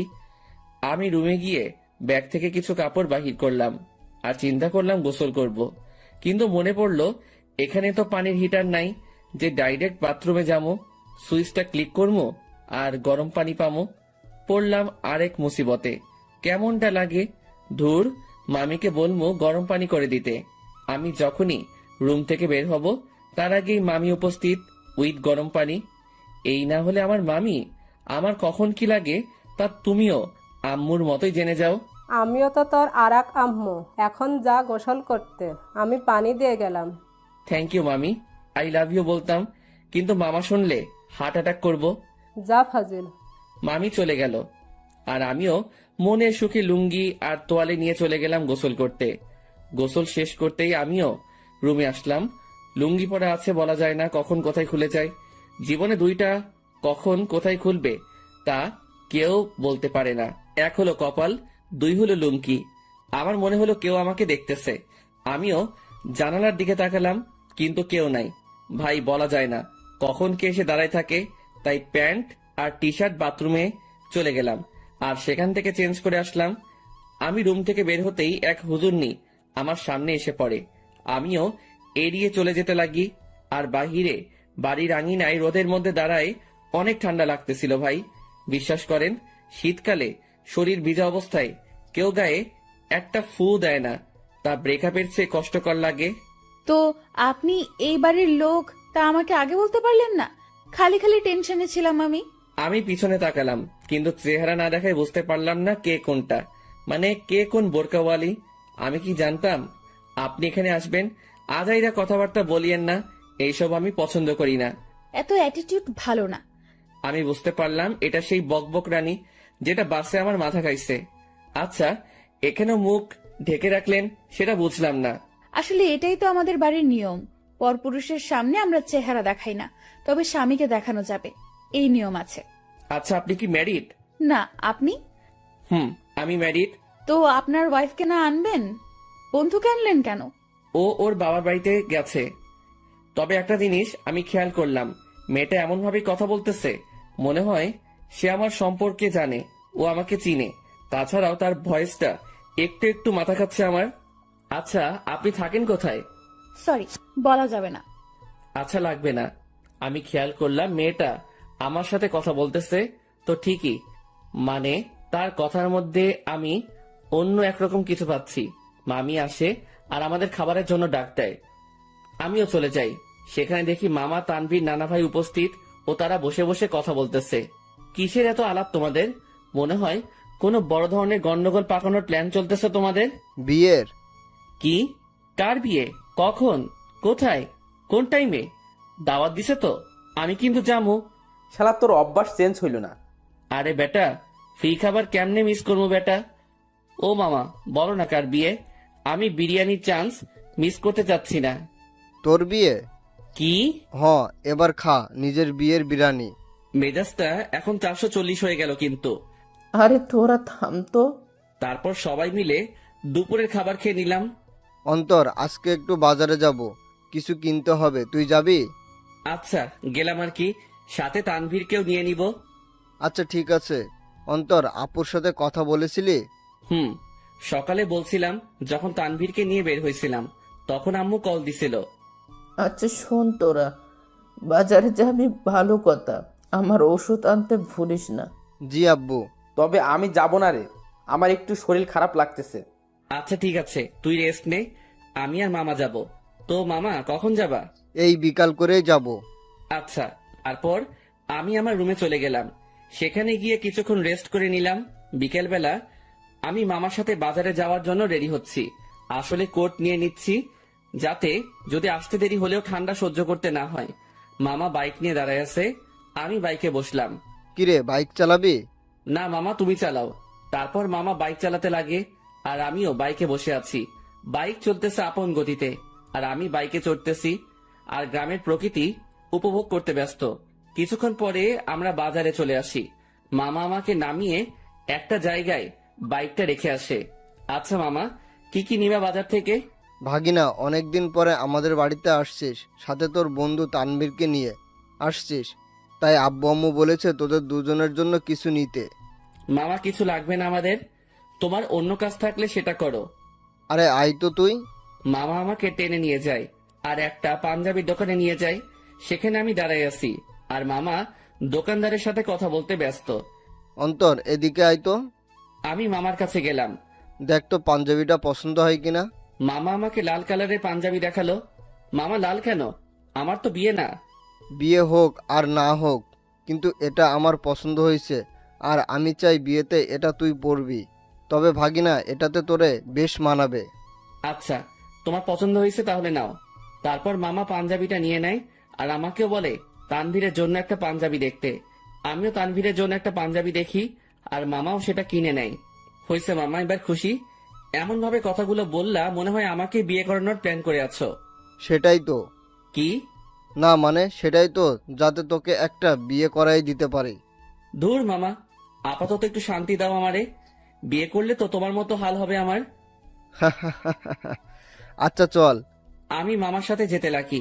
আমরা বাজারে হাঁটতে লাগলাম আর মামাও টুকিটাকি বাজার নিতে ব্যস্ত। আমিও মামার সাথে ঘুরে ঘুরে দেখতে লাগলাম আর তখনই একটা শাড়ির দোকানে চোখ পড়ল, যেখানে বাহির থেকে একটা শাড়ি দেখা যাচ্ছিল যার রং ছিল গোলাপি। শাড়িটা দেখে তারিনের কথা মনে পড়ল।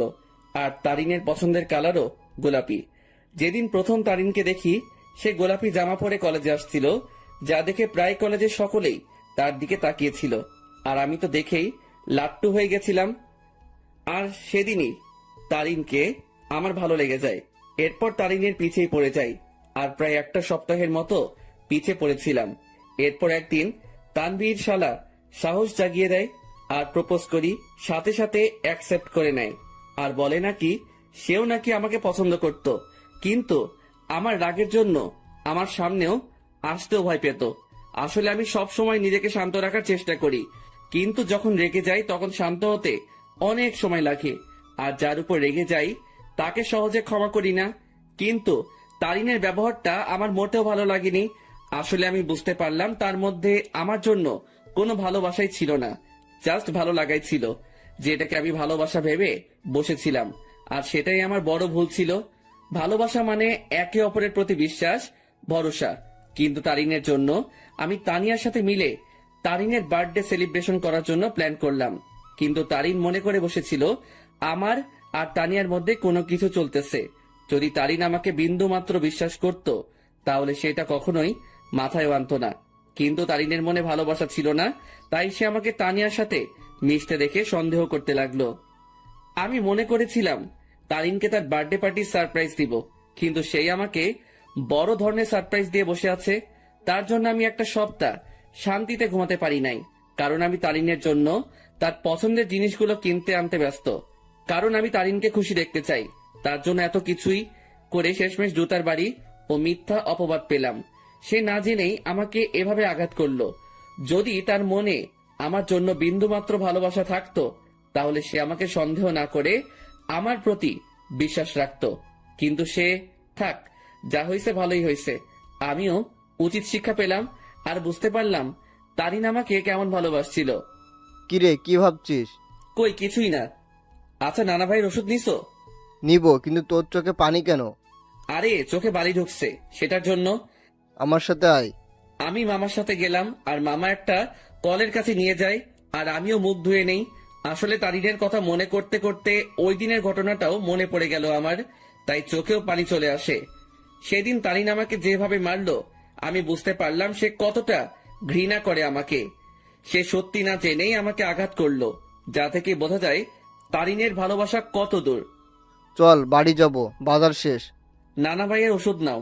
মামা চলে গেল ওষুধ নিতে আর আমাকে বাজারের ব্যাগ ও পাঞ্জাবির প্যাকেটগুলো দিয়ে গেল। আমিও সেগুলো নিয়ে বাইকের কাছে চলে গেলাম। আজ তারিনের কথা মনে পড়তে লাগলো, কিন্তু তাকে এখন আমি ঘৃণা করি। তার ভালোবাসার রূপ দেখলাম ভালো করেই। জানি না কোথায় আছে সে, কি করতেছে। দূর, এর কথা কেন ভাবতে লাগলাম? সে যেখানে থাক ভালো থাক, মোট কথা আমার থেকে দূরে থাকলেই ভালো। আমার আশেপাশেও যাতে এই মেয়েটাকে যেন না দেখি আমি। মামা ওষুধ নিয়ে আসে, তারপর মামা বাইক নেয় আর আমিও বসে পড়ি ব্যাগ নিয়ে। তারপর আমরা বাড়ি ফিরি।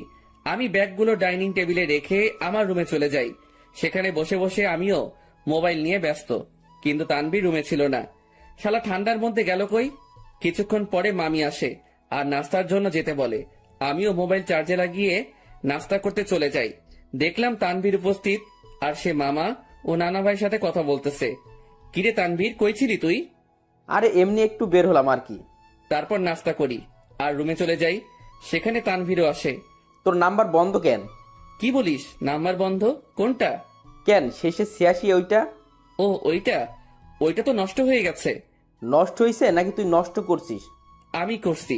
কেন, তোর কাছে আমার শেষে 68 ওয়ালা নাম্বারটা নাই? আছে তো। সেটাতে কল দিলে পাবি। আচ্ছা, তানিয়ার সাথে কথা হয়েছে তোর?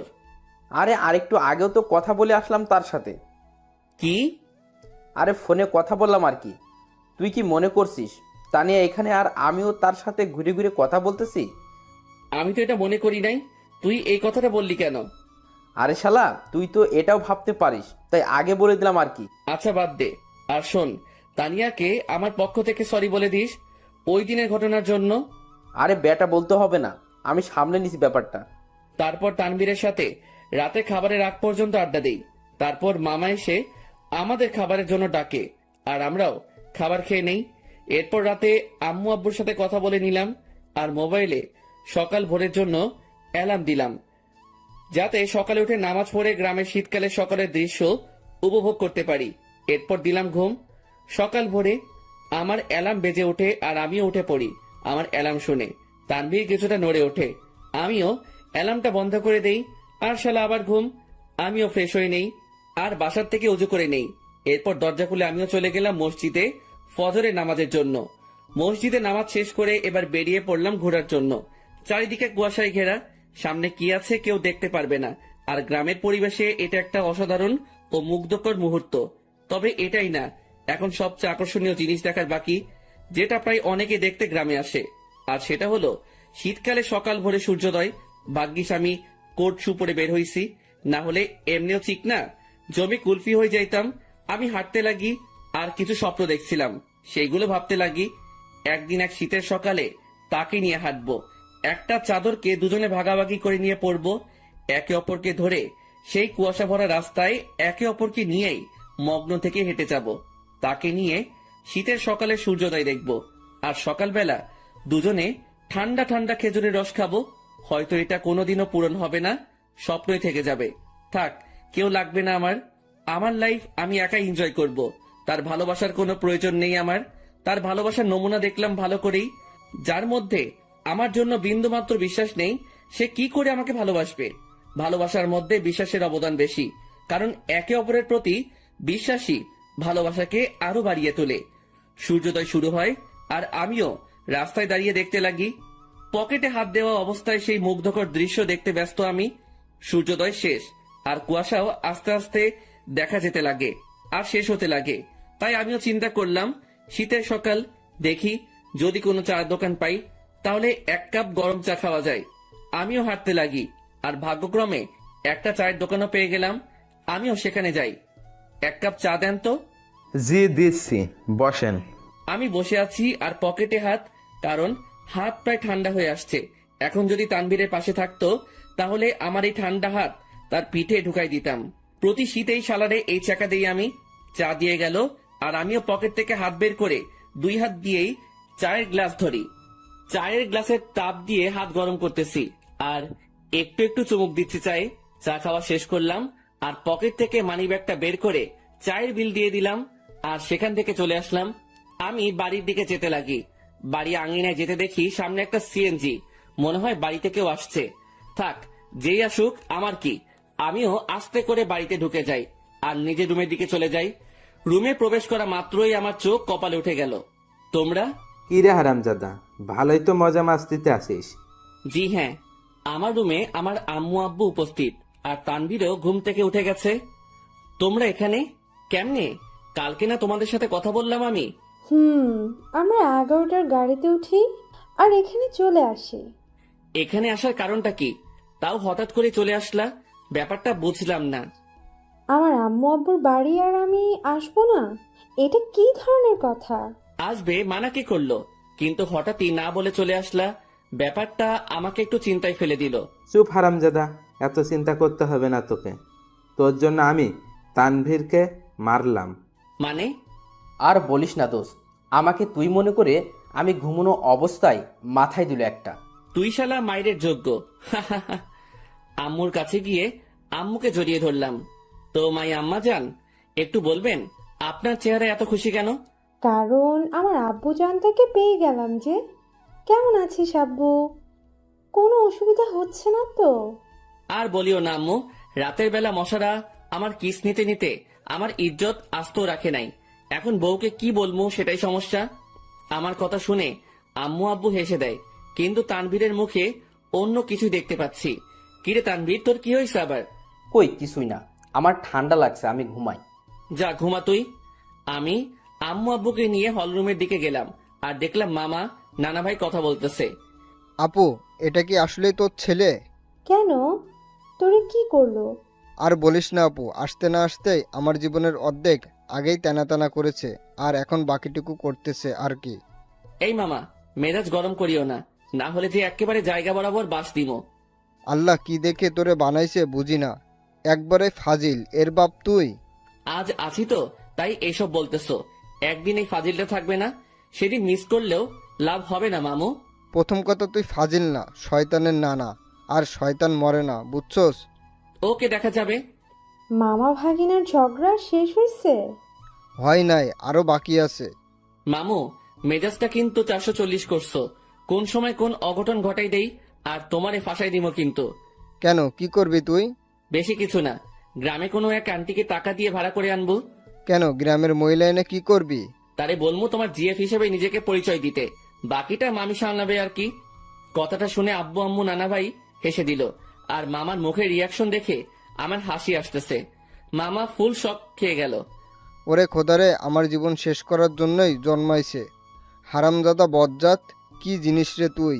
এই আপু, এটা কি আসলে তোর ছেলে? আমার সন্দেহ হচ্ছে, এটাকে মনে হয় ভুল করে নিয়ে নিচ্ছিস তুই। আম্মু আব্বু হাসতেছে কারণ তারা ভালো করে জানে মামা ভাগিনার কাণ্ড। এইভাবে কিছুক্ষণ মজা করে রুমে চলে যাই। সকালে নাস্তার সময় আমরা সকলে একত্রে হই। আমি, আব্বু, মামা, নানা ভাই, শান্ত, তানভীর, আমরা সকলে নাস্তা করে নিলাম। অন্তর, তুই এমন কেন? আমি আবার কি করলাম? বাবা রে, তুই কি আমাদের কিছুই মনে করিস না?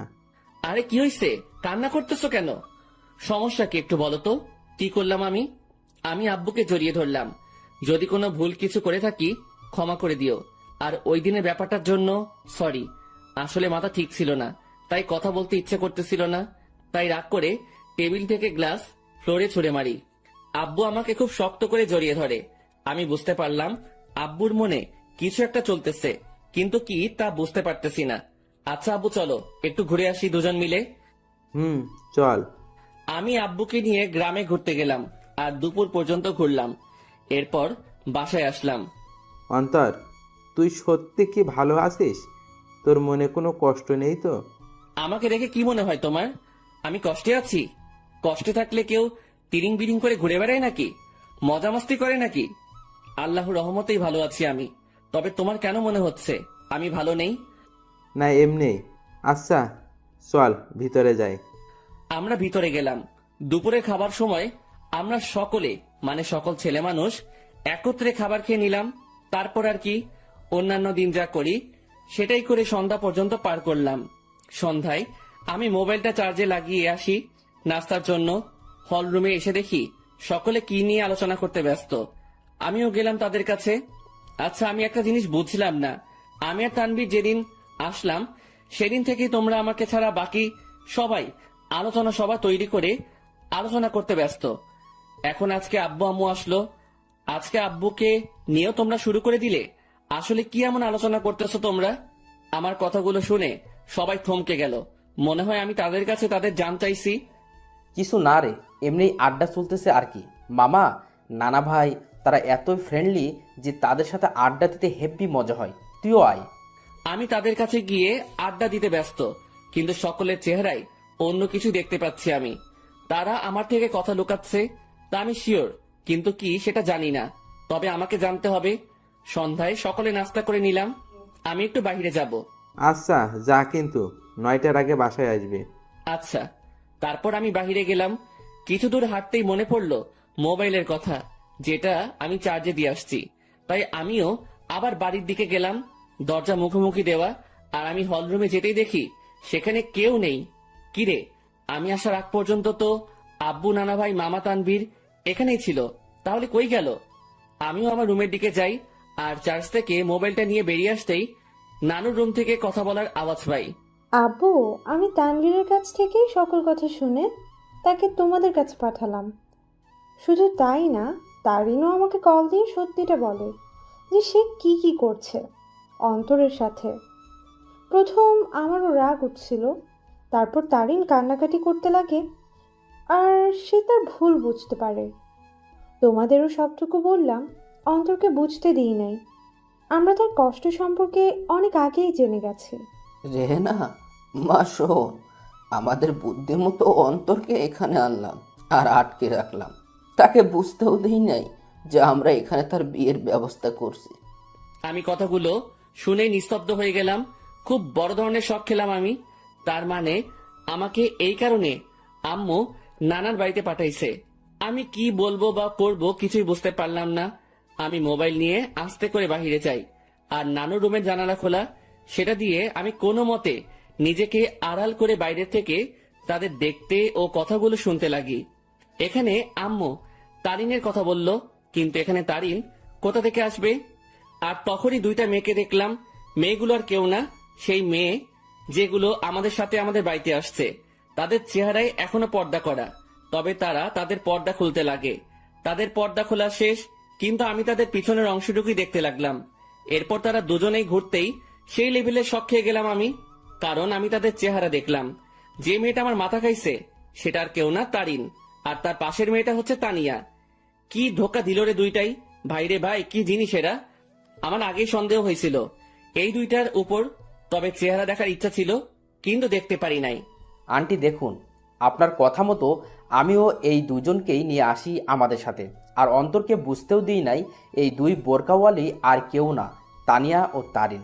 কিন্তু আন্টি, আপনি হয়তো এই মেয়েটাকে মাফ করতে পারেন, কিন্তু আমি কোনোদিনও মাফ করব না। এই মেয়েটা আমার বন্ধুটার মনে গুরুতরভাবে আঘাত করেছে, আর আমি চাই না এই মেয়েটা অন্তরের জীবনে আর আসুক। কিন্তু আপনার কথা রাখার জন্য আমি একে আমাদের সাথে নিয়ে আসি। শালা তানভীরও আমার সাথে 2 নাম্বারই করলো। সে আমাকে গোপনে হলেও তো আমাকে বলতে পারতো, কিন্তু শালাও বেইমানি করলো। তানভীর প্লিজ, আল্লাহর দোহাই লাগে, আমাকে মাফ করে দাও। আমি সত্যিই অজান্তে এমনটা করছি। আমি অন্তরকে হারাইতে চাই না, প্লিজ আমার অন্তরকে ফিরিয়ে দাও। কথা দিচ্ছি আর এমন হবে না, কোনোদিনও না। এই, তুমি এভাবে কথা বলতেছো কেন? তারিন তো তার ভুল বুঝতে পারছে, তাহলে কেন ওকে কথা শোনাচ্ছ তুমি? তুমি কি ভুলে গেছো এই মেয়েটা কি অপবাদ দিয়েছিল তোমাকে ও অন্তরকে? আর ভুলে গেলেও কিভাবে অন্তরকে জুতার বাড়ি দিচ্ছে? এই মেয়ে ক্ষমার যোগ্য না। তানভীর বাবা শোন, আমি জানি আমার ছেলেটার সাথে কি করলো তারিন, কিন্তু সে তো তার ভুল বুঝতে পারলো। আর আমি আমার ছেলেকে চিনি ভালো করে, সে নিশ্চয়ই তারিনকে ক্ষমা করে দিবে। কিন্তু আন্টি, আমার মনে হয় না অন্তর এই মেয়েটাকে ক্ষমা করবে। আমি অন্তরকে ভালো করে চিনি, কারণ অন্তরের সাথে কেউ শত্রুতামি করলেও অন্তর ক্ষমা করে দিতে পারে, কিন্তু এই মেয়েটা অন্তরের মন ভাঙছে। তাই তো বাবা, আমরা অন্তর ও তারিনের বিয়ের ব্যবস্থা করেছি, যাতে বিয়ের পর অন্তর তারিনকে বুঝতে পারে আর ক্ষমাও করে দেয়। আর এই জন্যই আগামীকালেই অন্তর ও তারিনের বিয়ে দিব আমরা সকলে মিলে। তানভীর, আমি অন্তরকে না পেয়ে মরেই যাব। দেখো তানভীর, আমি জানি আমি অনেক বড় ভুল করছি, কিন্তু বিশ্বাস করো অন্তরকে আমি নিজের থেকেও বেশি ভালোবাসি। তানভীর, আমি তোমার পায়ে পড়ি, একমাত্র তুই পারিস অন্তরকে আমার করে দিতে। এই মেয়ে দূরে থাক আমার থেকে। আর আন্টি আঙ্কেল যেহেতু আপনার অন্তরকে না জানিয়ে অন্তরের বিয়ের ব্যবস্থা করছেন, যদি অন্তর জানতে পারে যে আপনাদের প্ল্যানে আমি জড়িত, তাহলে অন্তর আমাকে কখনোই ক্ষমা করবে না। তাই আপনারাও কেউ বলিয়েন না যে আমি আপনাদের সাথে ছিলাম। কিন্তু তানভীর, আমি তো সত্যিটা জেনেই গেছি। আর কথা রইল বিয়ের, সেটা তখনই হবে যখন আমি এখানে থাকবো। তার আগেই আমি এখান থেকে কেটে পড়বো। ঠিক আছে বাবা, আমরা এটা বলবো না যে তুমি সব জানতে। আমরা ব্যাপারটা লুকাবো অন্তর থেকে। এবার আমার সামনে সকল সত্য চলে আসলো।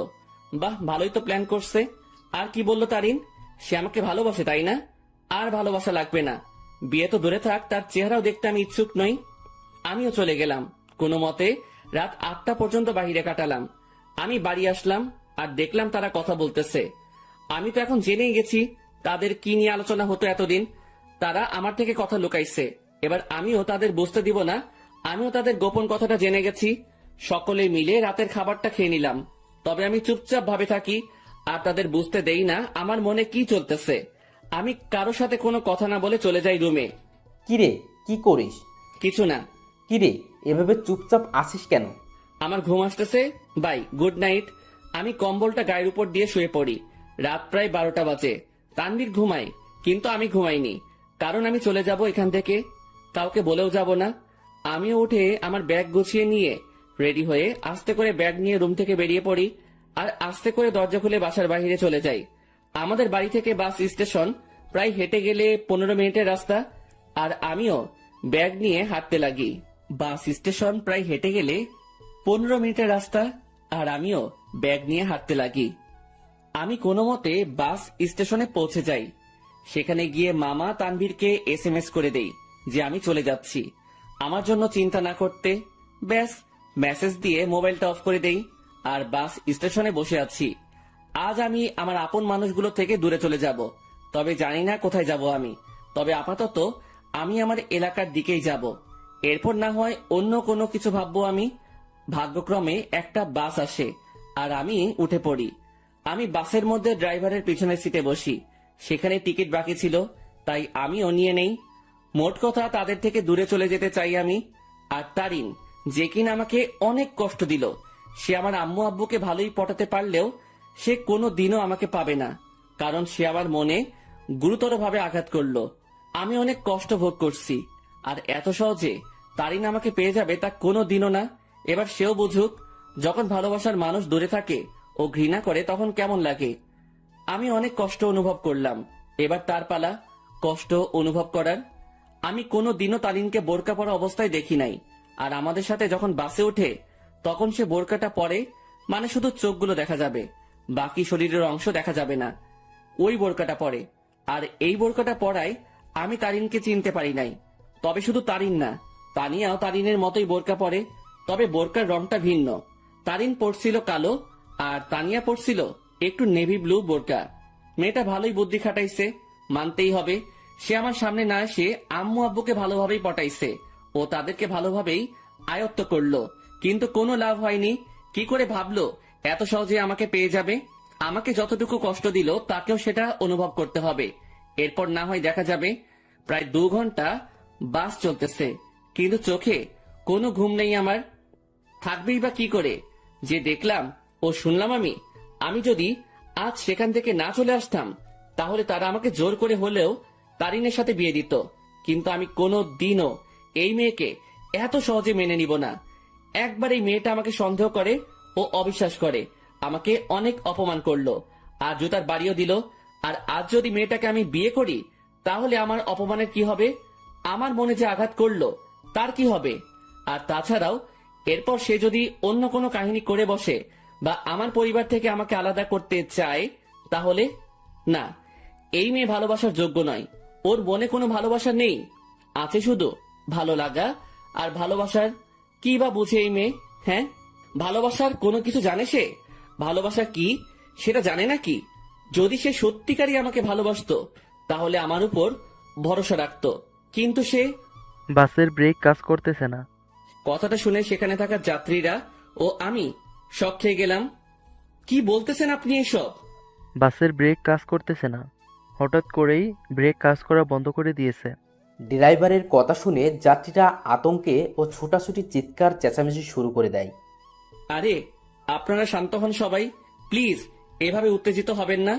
আর তখনই সামনে থেকে একটা ট্রাক আসে আর বাসের সাথে ট্রাকের ধাক্কা লাগে। এক মুহূর্তেই সকল কিছু পরিবর্তন হয়ে গেল। আমার চোখ ঝাপসা হয়ে আসছে, তবুও চোখে একবার আশেপাশে দেখে নেই। মৃত্যু আমার চলে আসছে, আর আমার জীবনের সমাপ্তি হয়তো এইভাবেই হওয়ার ছিল। আর কিছুক্ষণের মধ্যে অন্তর সেখানে মারা যায়। বাসে প্রায় 40 জনের মতো ছিল, যার মধ্যে অনেকেই গুরুতর আহত হয়। আর সামনে থাকা ড্রাইভারও শেষ। বাসটি সামনে স্টেশন থেকে যাত্রী নেওয়ার কথা ছিল, হয়তো আর যাত্রী নেওয়া হলো না। কিছুক্ষণ পরেই সেখানে উদ্ধারকর্মী ও অ্যাম্বুলেন্স আসে ও তাদের কাজ করতে ব্যস্ত। সকালবেলা তানভীরের মোবাইল বেজে ওঠে। হ্যালো। অপর পাশ থেকে কথা শুনে তানভীরের মোবাইল হাত থেকে পড়ে যায়। তানভীর পাগলের মতো ব্যবহার করতে শুরু করে, আর তানভীর অন্তরের মামাকে নিয়ে সেও সকাল সকাল বেরিয়ে পড়ে। তানভীর ও অন্তরের মামা জায়গা মতো চলে যায়। তাকে একজন পুলিশ ফোন দেয় আর ঠিকানাটাও দেয়, আর বলে সেখানে চলে আসতে, আর তানভীরও সেখানে চলে যায়। তানভীর, কি হয়েছে? তুই এখানে আনলি কেন? তানভীর চুপ হয়ে আছে।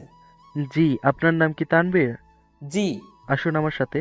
আসলে ডেড বডির পকেট থেকে আমরা একটা মোবাইল পাই, আর সেটা অন করেই সেখানে আপনার নাম্বার দেখতে পাই, যেখানে লেখা ছিল তানভীর বেস্ট। তাই আপনাকে কল দিলাম। কার ডেড বডির কথা হচ্ছে অফিসার? আসুন আমার সাথে। পুলিশ তানভীর ও অন্তরের মামাকে একটা রুমে নিয়ে যায়, যেটাতে ডেড বডি শোয়ানো। সেখানে সাদা চাদর মোড়ানো একটি লাশের কাছে নিয়ে যায়। তানভীর, কি হয়েছে রে? কার কি হয়েছে? কিন্তু তানভীর নিস্তব্ধ। পুলিশ অফিসার সাথে সাথে সেই লাশের মুখ থেকে সাদা চাদরটা সরায়। সাথে সাথে অন্তরের মামা লাশ দেখে থমকে যায়, কারণ এটা তার ভাগ্নে অন্তরের ডেড বডি। এই তানবীর, এটা কে? দেখতে তো পুরাই আমাদের অন্তরের মতো লাগতেছে। তানবীরের সাথে সাথে সেই বড়িটা ধরে চিৎকার করে কান্না করতে লাগে, কারণ আজ তার বন্ধু তার থেকে বহুদূরে চলে গেছে, যেখান থেকে আর কোনোদিনও ফিরবে না। এই অন্তর, এভাবে শুয়ে আছিস কেন? এই এই অন্তর, দেখ ভাই, এভাবে শুয়ে থাকিস না, কথা বল ভাই। এই তুই না আমাকে ভাই ডাকছিস, আর তুই না বলতি তুই আমার কথা শুনবি, তাহলে শালা এভাবে শুয়ে আছিস কেন? এই অন্তর। এই তুই কাকে অন্তর বলতেছিস তানবীর? আমাদের অন্তর তো বাসায়। আর তখনই অন্তরের মামার মোবাইলে কল আসে আর দেখে তার বোন কল দিছে। কি রে ভাই, কই গেছিলি? আর তানভীর, অন্তর কই? অন্তরের মামা এই কথাটা শুনে থমকে যায়, কারণ বলল অন্তর ওর বাড়িতে নেই। সাথে সাথে কল কেটে দেয় আর স্ক্রিনের দিকে তাকায়। সেখানে অন্তরের একটা মেসেজ দেখে, সেও সেটা দেখতে লাগে। সেখানে লেখা ছিল, মামা, আমি তোমাদের মনের গোপনের তথ্যটা জেনে গেছি, কিন্তু তোমরা আমার মনের অবস্থা জানো না। আপাতত আমি এই সব থেকে নিজেকে বিরত রাখতে চাই, কিন্তু বাড়িতে থাকলে আমি শিওর তোমার আমাকে বিয়ে দিয়েই ছাড়বা, তাই বাধ্য হয়ে আমাকে চলে যাইতেই হইতেছে। ভালো থাকিও আব্বু আম্মু, নানা ভাই, নানু, তানভীর, শান্তা, মামি, আর তোমাদের বাসার সেই গেস্টগুলোর খেয়াল রাখিও, আর সাথে নিজেরও খেয়াল রাখিও, আর আমার জন্য দোয়া করিও। খোদা হাফেজ। তোমার জীবন তেনা তেনা কারি। অন্তর মেসেজটা দেখার সাথে সাথে সেও অন্তরের দেহটাকে ধরে কান্না করে দেয়। আপনারা একটা অ্যাম্বুলেন্স ভাড়া করে বাড়িতে নিয়ে যেতে পারেন। অন্তরের মামা একটা অ্যাম্বুলেন্স ভাড়া করে নেয় আর সেখানে অন্তরের দেহটাকে নিয়ে রওনা হয় তাদের বাড়ির দিকে। তাদের বাড়িতে পৌঁছালো। অন্তরের মামাকে দেখে অন্তরের আম্মু সেখানে তার ভাইয়ের কাছে যায়। কি রে ভাই, কই গেছিলি? আর তানভীর, অন্তর কই? কিন্তু তার ভাই চুপ হয়ে আছে। কি রে ভাই, কথা বলিস না কেন? আর আজকে তারিনের পরিবার আসতেছে, তাদের থাকার ব্যবস্থা কর। কি রে, কথা বলিস না কেন তুই? তখনই খেয়াল করে একটা অ্যাম্বুলেন্স তাদের বাড়ির দিকে আসতেছে। কি রে ভাই, বাড়িতে অ্যাম্বুলেন্স? কার কি হয়েছে আবার? কিন্তু তার ভাই নিস্তব্ধ হয়ে আছে, মুখে কোনো কথা নেই। বলতে গেলে জিন্দা লাশ যে জীবিত আছে, কিন্তু কথাবার্তা নেই। সাথে সাথে অন্তরের মামা তার বোনকে জড়িয়ে ধরে কান্না করে দেয়। কি রে মিলন, এইভাবে কান্না করতেছিস কেন? কি হয়েছে রে ভাই? আর তখনই তিনি দেখে সেই অ্যাম্বুলেন্স তাদের আঙিনায় এসে থামে। অ্যাম্বুলেন্স থেকে তানভীর বের হয়। তাকে দেখে সেখানে থাকা অন্তরের আব্বু আম্মু থমকে যায়। এই তানভীর, তুই অ্যাম্বুলেন্স থেকে নামলি যে? আর অন্তর কই রে? সে কি তোমাদের সাথে গেছে নাকি? নাকি তোরা সব বলে দিছিস তাকে? সাথে সাথে তানভীর তাকে জড়িয়ে ধরে কান্না করতে লাগে। কি রে তানভীর, কান্না করতেছিস কেন? আর অন্তর কই?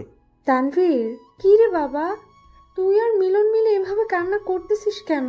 সেখানে থাকা একটা লোক মুখের থেকে চাদরটা সরায়। লাশের চেহারা দেখেই আঙিনায় উপস্থিত অন্তরের আম্মু, আব্বু, নানা ভাই, মামি সকলেই বড় ধরনের ঝটকা খেয়ে গেল। সাথে সাথে অন্তরের আব্বু আম্মু, নানা ভাই সেই লাশের কাছে গেল, আর তারা দেখলো তাদেরই অন্তরের সেই সাদা চাদর গায়ে মরিয়ে চোখ বন্ধ করে আছে।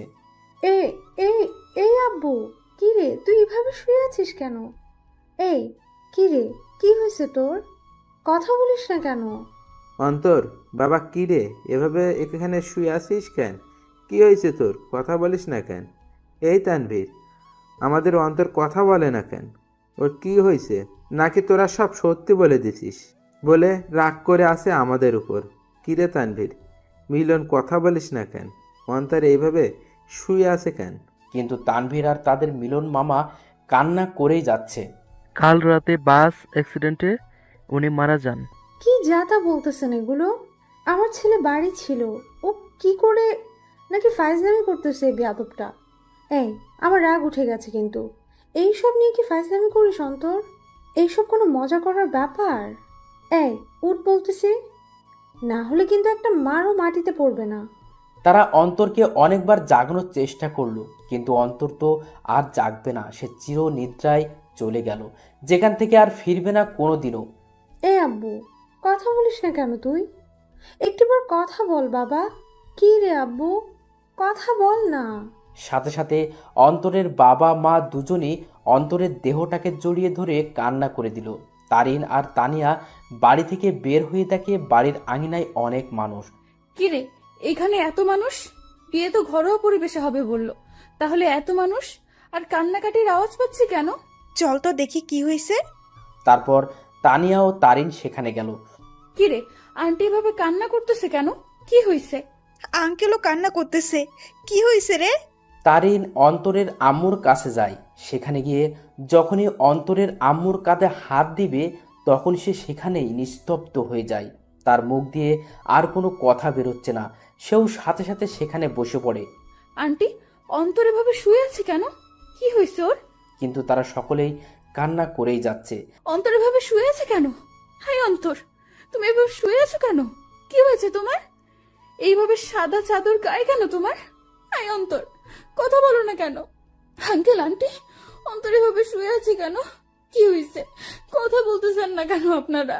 কিন্তু কারো কোনো মুখে কথা নেই, শুধু কান্না আর কান্না। হাই কলিজা, এইভাবে শুয়ে আছো কেন? আমি জানি তুমি আমার উপর অনেক রাগ করে অভিমান করে বসে আছো, কিন্তু বিশ্বাস করো, আমি সত্যি তোমাকে ভালোবাসি।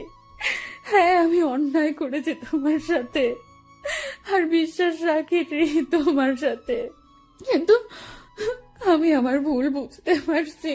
তাই একটিবার আমাকে সুযোগ দাও, আর কোনোদিন এমনটি করব না। সত্যি বলতেছি তোমাকে। কি হলো, কথা বলো না কেন তুমি? হাই কলিজা, একটিবার কথা বলো না, আমি তোমার পায়ে ধরতেছি। এই আর একটিবার সুযোগ দাও আমাকে, দোয়াই লাগে তোমার। এইভাবে চুপ থেকো না প্লিজ। দেখো, আমার কিন্তু ভয় লাগতেছে। আর তুমি এইভাবে চুপচাপ শুয়ে আছো কেন? কথা বলো না। দেখো, এভাবে চুপচাপ থেকো না। আমার আর এমন ভুল আমি করবো না। সবসময় তোমার প্রতি বিশ্বাস রাখবো। হাই কলিজা, কথা বলো না কেন? কি হয়েছে তোমার? তারিন অন্তরের হাত ধরে উঠালো আর সাথে সাথে পড়ে যায়। আর তখনই তানিয়া এসে তারিনকে ধরে আর নিয়ে যেতে লাগে। আই তানিয়া, ছাড় আমাকে। আমার কলিজা কথা বলে না কেন? কি হয়েছে ওর? আমাকে ছাড় বলতেছি। তারিন, অন্তর আর কথা বলবে না রে। সে আর কোনো দিনও আমাদের সাথে কথা বলবে না, হাসি ঠাট্টাও করবে না। সে আমাদের একা করে দিল রে। রাগ তো আমার সাথে করলো, তাহলে তোরা একা কি করে হবি? আর দেখি, ছাড় আমাকে, আমি ওর কাছে যাব। ওইখানে শুয়ে আছে আমার উপর রাগ করে, আর আমার সাথে কথাও বলে নাই রাগ করে। দেখি, ছাড় আমাকে, আমি ওকে মানিয়ে নিব। দেখবি, ও আমার সাথে কথা বলবে। ছাড় বলতেছি আমাকে। তারিন সেখানেই পাগলামো শুরু করে দেয়। সে কোনো মতেই বিশ্বাস করতে পারছে না তার অন্তর শুধু তাকেই না, সকলকে ছেড়ে চলে গেল ওপারে, যেখান থেকে আর কোনোদিনও ফিরবে না। তারিন পাগলামো করতে করতে জ্ঞান হারিয়ে ফেলে আর তাকে ঘরের ভিতরে নিয়ে যাওয়া হয়। দুপুরবেলা জানাজা পড়িয়ে অন্তরকে নিয়ে যেতে লাগে তার চিরস্থায়ী স্থানে। আজ এক আব্বুর কাঁধে তার ছেলের লাশ, এক বন্ধুর কাছে তার ভাইস্বরূপ বন্ধুটির লাশ হয়ে শুয়ে আছে, আর এক হতভাগা মামা যার সাথে হাসি মজা করে বেড়ানো ভাগ্নেটার লাশের খাট বহি করে নিয়ে যাচ্ছে তার চিরস্থায়ী স্থানে। অন্তরকে কবরে শোয়ানো হয়, তাকে মাটি দেওয়া হয়।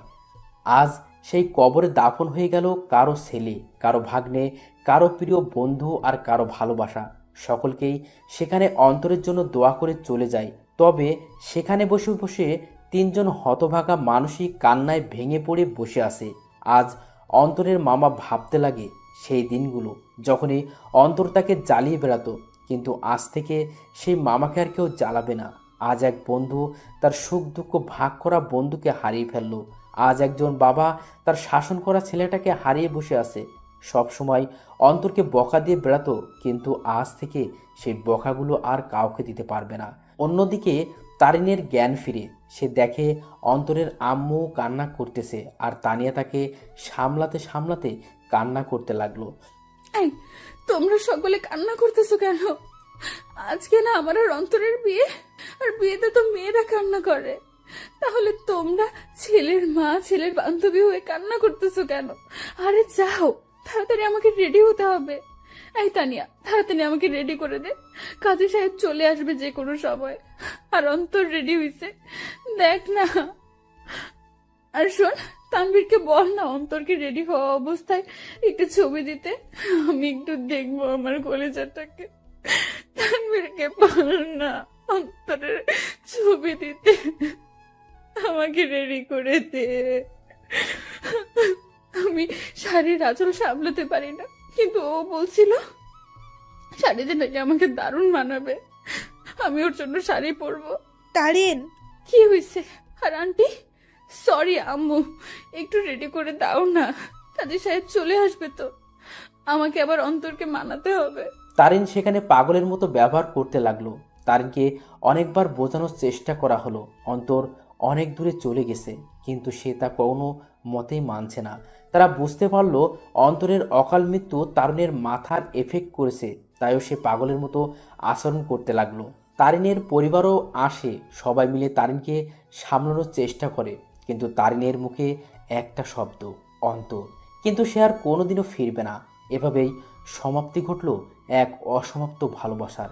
একটি সন্ধ্যের জন্য একটি ভালোবাসা অপূর্ণ রয়ে গেল, শুধু থেকে গেল ভালোবাসার কিছু স্মৃতি ও অনুভূতি। ভালোবাসার মধ্যে সবচেয়ে গুরুত্বপূর্ণ হলো বিশ্বাস। একে অপরের প্রতি বিশ্বাস যত মজবুত থাকবে, ভালোবাসাও তত শক্ত হবে। সন্ধ্যের জন্য একটি ভালোবাসা সম্পূর্ণ শেষ হয়ে যায়, তবে বর্তমানে ভালোবাসার মানুষগুলোও অনেক আজব, কারণ আমরা ভুল মানুষের উপর বিশ্বাস করে ফেলি আর সঠিক মানুষকে সন্দেহ করে বসি। তাই ভালো যেহেতু বাসবেন, তার আগেই সেই ব্যক্তিটার সম্পর্কে একটু ধারণা নিয়েই তবেই ভালোবাসিয়েন আর ভালোবাসার প্রতি ভরসা রাখবেন।